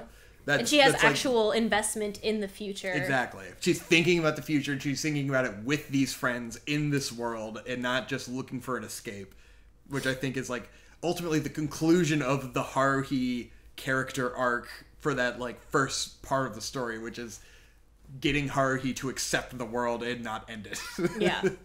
And having Kyon be able to, like, relax a little bit and find his own way of communicating with Haruhi that isn't framed through Haruhi's going to end the world. Like, he knows at this point, I think Kyon trusts that she's not going to end the world. Right, yeah. At that moment, especially. Like, he is, you know, he stood up to Haruhi, they have a bond now, they can be honest with each other, and he knows that she's not just going to end the world. And he's now has his own thoughts and motivations that aren't influenced by the other people around him, you know? And I think up until that point, that's how it was. And it's cool. Yeah. It's cool that it gets there. Which brings us into the last couple of episodes in the movie. And a movie. The movie.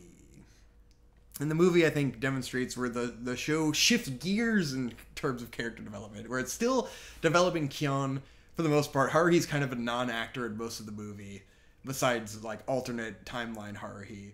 but it's really about Kyon and Yuki Nagato, who finally gets her development. And it's interesting because up until that point, like, the other characters don't really get developed in terms of, like, their character arc at all. Yeah. They're just kind of around, and it's about Kyon and Haruhi. But I think, like, now that we've moved past Haruhi's, like, central starting arc, we can move on to, like, I imagine the story probably goes to relationships with the other characters. Because it seems like after the disappearance of Haruhi Suzumiya, which is about Yuki, it gives into an arc about Mikuru, and then I imagine Koizumi and Haruhi's... And then Kyon's relationship probably gets developed out more. And then, in the end, maybe Kyon and Haruhi end up together now that they've worked out all of this shit. Yeah. Because up until the end of season 1, it would have been very bad if they got together. Yeah, that would not have made any sense. In Koizumi's words, just confused Haruhi. They are not at a place where that relationship would pan out in compatible any capacity. At all. It's not good. Kyon had to work through that resentment and then learn to appreciate her, which he does in the movie. Because in the movie, Kyon ends up in a alternate time, not even an alternate timeline. It's an altered timeline, more so. Where he ends up in an altered timeline where Haruhi is just a normal girl, and none of the stuff they did ever happened. Yeah, there are no espers or aliens or any of these things. Which is a cool narrative arc to develop Kyon in the way of, you know, missing something when it's gone, which I think is what he really needed to appreciate Haruhi, is to imagine and live in a world where she doesn't exist, right. To really, like, miss her energy, you know? Yeah. It kind of takes removing that to really understand, like, he couldn't comprehend why he valued her yet. And again, context. Yeah. It recontextualizes his relationship with Haruhi. It reframes his life in a way where it's like, well, this is what it would be if it was normal. Because the whole time he's wishing it was normal. And, like, the movie is very explicit in the way it explores that over the course of time. The surprising element of the movie is that throughout, like, you know, we're led to believe, like, oh, well, Haruhi probably did this somehow, you know? Yeah. And then it turns out that Haruhi didn't do it. She didn't make the alternate timeline. It was Yuki Nagato, which is super fucking cool and interesting. And that's what made the movie really neat. The movie covered a fucking ton of stuff. Like, wow. I mean, it is a 2 hour and 40-minute movie, so it is... It's quite long, but, like, they go through, like, the first movement is sort of, like you said, recontextualizing Kyon's relationship with Haruhi and giving him insight into why, when she goes missing, why he misses her, why he appreciates having her around, what she adds to his life, and really, like, making him appreciate, like, okay, this is not actually a burden. This is a person that I like having around and interacting with every day, and I miss her when she's not there. Yeah. And that's, like, the first time you really see Kyon, like, process, like, okay, I do really actually like having Haruhi around, and it means a lot to me. Like, it means more to him than I think he's ever grappled with before. Yeah. And he hasn't, like, partially as it contributes to him being an unreliable narrator, it's because he's not honest with himself in terms of... Not consciously, but subconsciously not honest with himself in terms of how he feels about all these situations, and, like, his inability to just cut loose and have fun and not be critical of everything. Yeah. You know? The scene where he's coming to grips with that, and it literally portrayed, there's two Kyons, and he's talking to himself in the window, and the inner Kyon is like, are you really going to sit there and fucking tell me that you haven't been having fun this entire time? Really? You weren't having any fucking fun? And it ends with, like, inner Kyon, like, stomping him down on the desk and being like, go ahead, tell yourself you're not having fun, bitch. Yeah. And it ends with him being like, yeah, fuck it, I was having fun. I enjoyed it the whole time. And it's just like, you've got to just kill that part of you that takes yourself so fucking seriously and be like, it's not a big deal. you can have fun. It's fine. Exactly. And that's such a high schooler thing, too. And it's the resistance of the cringe of Haruhi, where he just thinks Haruhi is so cringe this whole time. I wouldn't possibly have fun doing these, but he was having fun. Right. And I went through that same thing as well. It's so fucking, so on point for, like, high school core. Yeah, it's just to be like, you're not a big deal, I promise. Christ. It's okay to have fun. Yeah, you can admit that you're enjoying yourself. But that's, like, it was such a great representation of, like, that particular battle internally. Yeah, it was an awesome moment. And so, ultimately, the plot is about Yuki created this alternate timeline with her magnificent powers, which I think is an interesting way that, like, starts to contextualize, like, what Haruhi is and the nature of the world and powers that are involved. But, Yuki ends up creating this alternate timeline where she is just a regular girl who is in love with Kyon. It's the first time that a big plot moment has happened that wasn't Haruhi's fault in any way. Yeah. And that really had almost nothing to do with her. Pretty much. Which is pretty cool. It's a different direction for where the story starts to go, you know? Yeah. It's definitely the fallout of things that Haruhi has done, but she did not cause it. Yeah. It wasn't her direct fault. It wasn't her subconscious. It was other things coming into play. And the explanation is that Yuki got all these bugs in her programming from all of the chaos of being with Haruhi, and all the how Kyon kind of interprets it is all the, like, pent up emotion of the things she was seeing around her and not being able to intervene. I think to an extent it could also be classified as love, mayhaps, and I think probably a love of Kyon that her robot body cannot comprehend or contextualize. But also I think it's why I'm happy they did the Endless Eight the way they did it, because it gives you that context of Yuki has been around for hundreds of years. Yeah. And so she had some time for those bugs to accumulate. Yeah, she definitely had had an extended period of time. And to be fair, like, the mental stress of going through the same 2 weeks, 15,000 plus times, and being perfectly aware of all of it, that would probably make most people a little fucking insane. And, like, she is, you know, not a person conventionally, but we don't really know what she is. Yeah. You know? And even if you look at it in terms of accumulating data, like, you accumulate that much data over that period of time, and inevitably something is going to go wrong. Like, there's going to be errors accumulating at some point. Mm-hmm. But it's definitely interesting in terms of the plot of Haruhi, which is the least important element of Haruhi, but it certainly makes me think, like, oh, there actually is a direction where I think this could go, and it is really interesting the way they start doing things, because in that moment, it is, like, they do describe it as Yuki using Haruhi's power in changing the world. And this is the first time that anyone has really shown power like Haruhi, even though, because, you know, we only get things through Kyon's understanding, and, like, Yuki's shit is, like, very incomprehensible to him. And so we don't really know, like, how she works. But she's part of the data integration thought entity. And my theory now, after watching the movie, is that Haruhi either is or somehow creates the data integration thought entity. But I think it operates on the same powers that she has. Because that's ultimately how Yuki is, like, Yuki creating this alternate timeline is something that Haruhi could do, and it's presumably something that Yuki could have done at any point all along if she had will.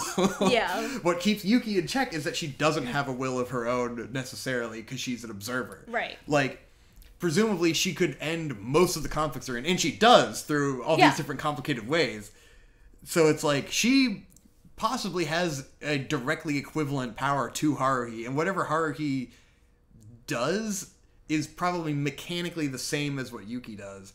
And Yuki also explains that the time travel is mechanically the same as what Yuki does, because she talks about this esoteric way that it's, like, in their brain, and it's they can't explain it, and, like, but to her it's trivial, and it's like, I think whatever she uses, and she's also an entity that exists at every place in time simultaneously. So, like, she's outside of the timeline.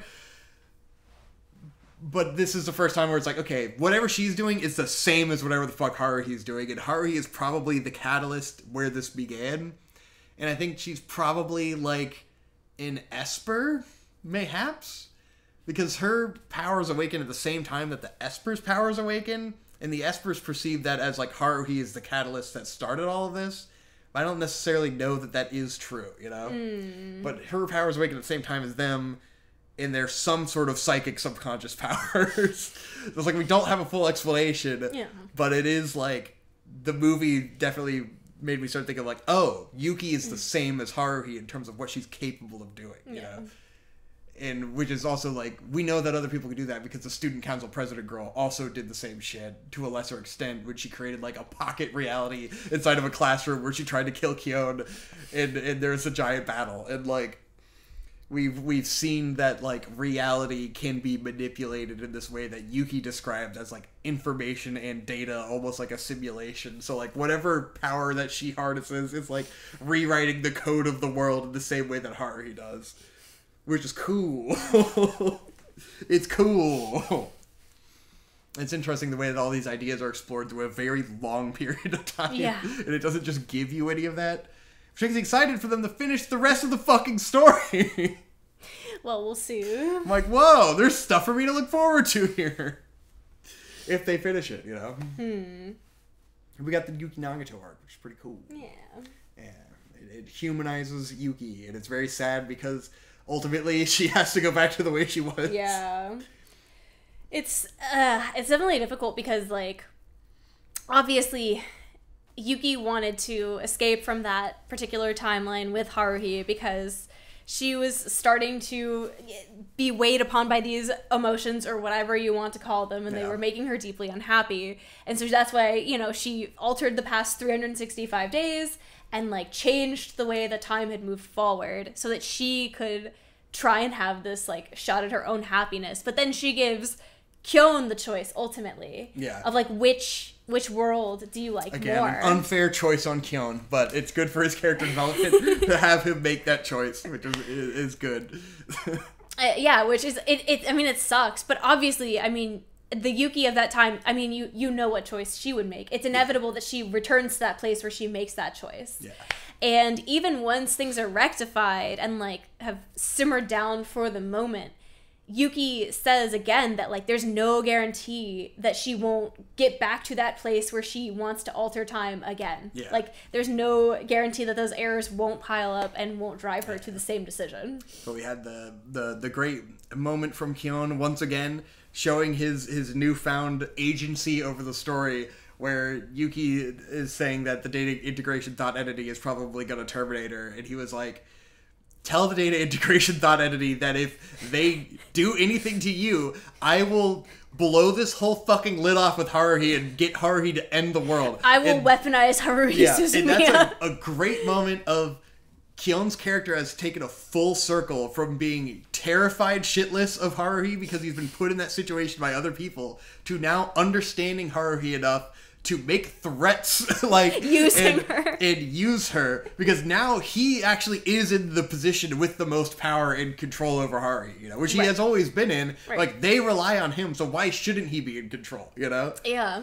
And he has accepted his place in the timeline, in his relationship with her and everything. So it's a great moment for him to stand up to the data integration thought entity and say, fuck you, we're doing this my way, or I'm blowing the lid off all of this shit. He truly has the launch codes to the HMD. Yeah. So that's, you know, functionally the end of his character. You know, they wrap it up in a nice little bow at the end, because I think they're like, more or less, this could be the end of what they're able to adapt. Yeah. But they do leave it open with the Mikuru plotline, where, you know, ultimately Kyon, like, ends up doing time shenanigans, but then, like, he's saved after getting stabbed by another Kyon and Mikuru from the future, and Kyon from the future tells him, don't worry about it, just relax and don't worry about it. Yeah, and then at the end of the movie, he's like, you know, maybe I'll go, like, I know I have to go do this stuff, back. But I'm just gonna take a little break. And, like, so the next novels are him going and doing that with Mikuru. Which should be a blast. Yeah. Which I assume then will, like, finish Mikuru's character development. which will be cool. Yeah, So I would be hopefully. excited if they adapt that after the story ends, which it will this year. Yeah. And so maybe next year we'll get Haruhi. Wow. Anyways, God, we've been going for a while, and now I can't think anymore. But I wanted to share all my thoughts on Haruhi. I think we've got through most of it. I think it's really impressive because Haruhi is such a great representation of like what a high school girl is like. Yeah. I don't think I've ever seen anime portray like a real high school girl as accurately as that is. Yeah. With all of the good things and the bad things, where it's like the way that you can be selfish and narcissistic and you can hurt people because you're not thinking of them as entities of their own. Like you're just thinking about you and what you want at that time, and you end up hurting other people in that way. And her relationship with Mikuru is very interesting. Because she has so many, like, obviously complex feelings around Mikuru that aren't explained. Like, you have to kind of empathize and understand to really get the context of, like, why she acts how she does with Mikuru. Because it's also, like, she's definitely envious of her and thinks she's beautiful and is jealous of her in many ways. And she's definitely jealous that Kyon obviously likes. Like, Haruhi knows that Kyon is hot for Mikuru all the time. For sure. And it's another interesting is like Kyon the whole time is crushing on Mikuru. Kyon, I don't think, is really romantically interested in her. He just finds her really attractive. Yeah. And like as a horny teenage boy is horny for her all the time and sees her as this perfect moe.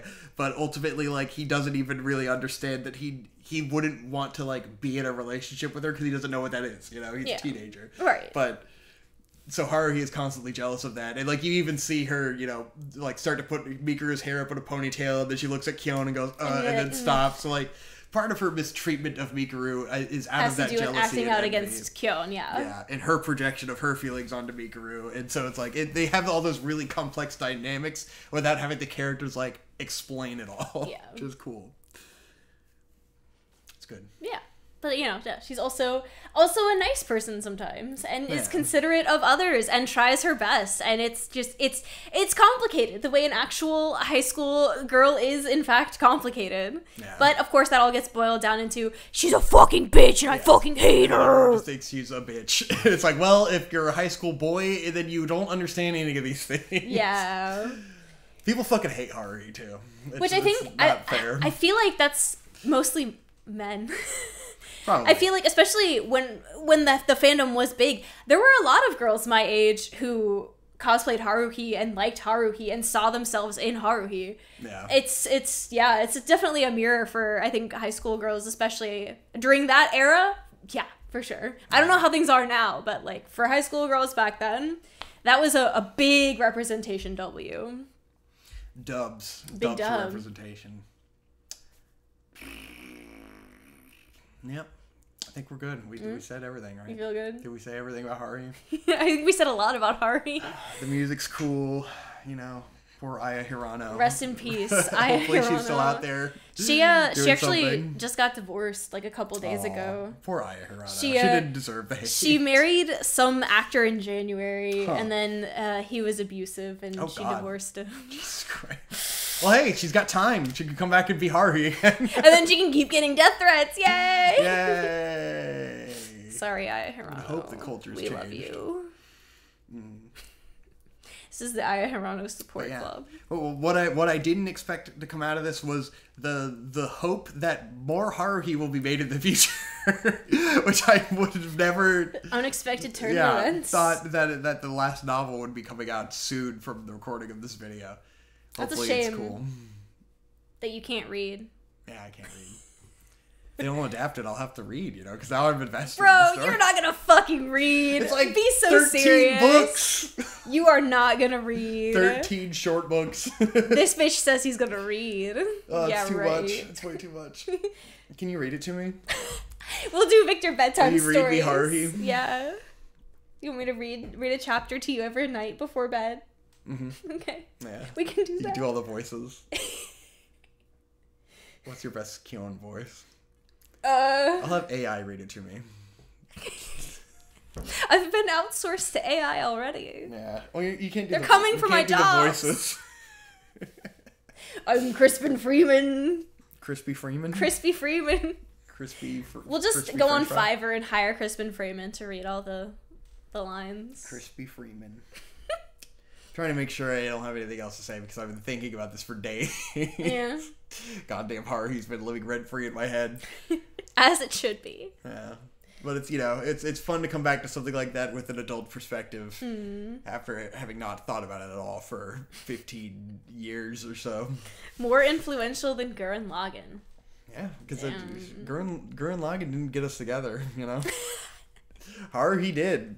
Haruhi got us together. Based Haruhi. Based Haruhi got us together.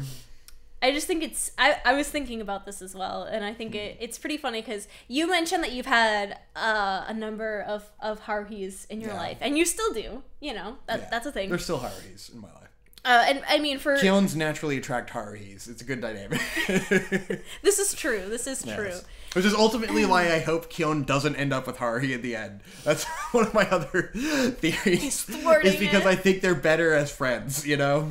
But, you know, they might develop further. But. Yeah, I mean, who knows? But I was thinking, and because for those who are unaware, I grew up in a rather sheltered environment. I went to a religious school, and there were only 45 people in my class. And so when I was in that environment, I feel as though I was the Haruhi of my group of friends. Yeah. Because I was always the one who was prompting us to do things, doing weird things, going out in public and making a menace of ourselves. Yeah. You know, basic Haruhi things to do, especially in like middle school. But then, you know, I transferred out to public school in my senior year, and when I met you and Marcus, like the roles shifted, and Marcus became my Haruhi, because then Marcus would take us on adventures to do all sorts of weird random stuff, and I mean, I loved it. I was always like, oh, you wanna go to the sex shop and rent a random video at midnight on a Thursday? Yeah, fuck it, let's go. And we would just go and rent like a random movie, a normal movie, not a porn movie. A lot of random shit for a few years. We would just do random shit like that all the time. And it's like that. Those are fundamental memories for me, like because we just went out and did shit. Marcus dragged me into the ballroom dancing club, and we did that for a few weeks. And like I joined theater for a very similar reason, which was like that Haruhi mentality. Because like, you know, throughout my childhood, like Trixie was the first Haruhi, and she's the one who wanted to start making movies, and then I was brought into making movies, and I'm the only one who still does that, you know, and then hanging out with Marcus, and like Marcus was in theater, so I was like, fuck, I want to get out of my shell, go do theater, you know, and I've always been battling my inner Kyon, you know, with the acknowledgement that like, you shouldn't be this way, you should go out and do things and make memories, and I'm always fighting against that. And then I remember a certain moment in the Japanese Culture Club, which, well, first of all, I forgot to mention the first time Hope ever came to my house was when at the Japanese Culture Club, and she was trying to teach me and Marcus to Hare Hare Yukai because you knew how to do the dance, and we could not even begin to fucking learn that shit. It's so bad. That was the first time we really hung out, you know? Yeah. And then I remember in the Japanese Culture Club, because Hope would, of course, end up, like, hosting the club, essentially. And I remember sitting in the seat and looking at you while you were hosting the club and realizing, like, oh, I think I like her. She's pretty cute when she's up there being cool. You're being a Haruhi.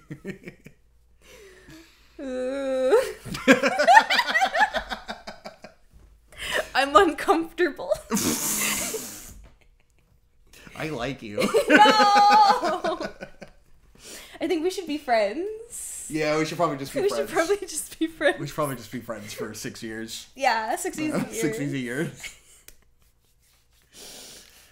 Oh, nostalgia. Good times, good times. Haruhi brought us all together. Thank you, Haruhi, for your contributions. Another contribution to our marriage, Haruhi Suzumiya. We didn't even know until we rewatched it. We didn't even remember that this is one of the motivating factors in our life. You're my Haruhi forever. All right, are we done? I think we covered it. Is that it? We covered everything. No more thoughts. No more. Okay. Oh. All right. Here. Oh. We gotta leave. We gotta go. Okay, I'm going. Jesus. We gotta go. We gotta hurry. Oh, okay. Okay. Bye. Bye.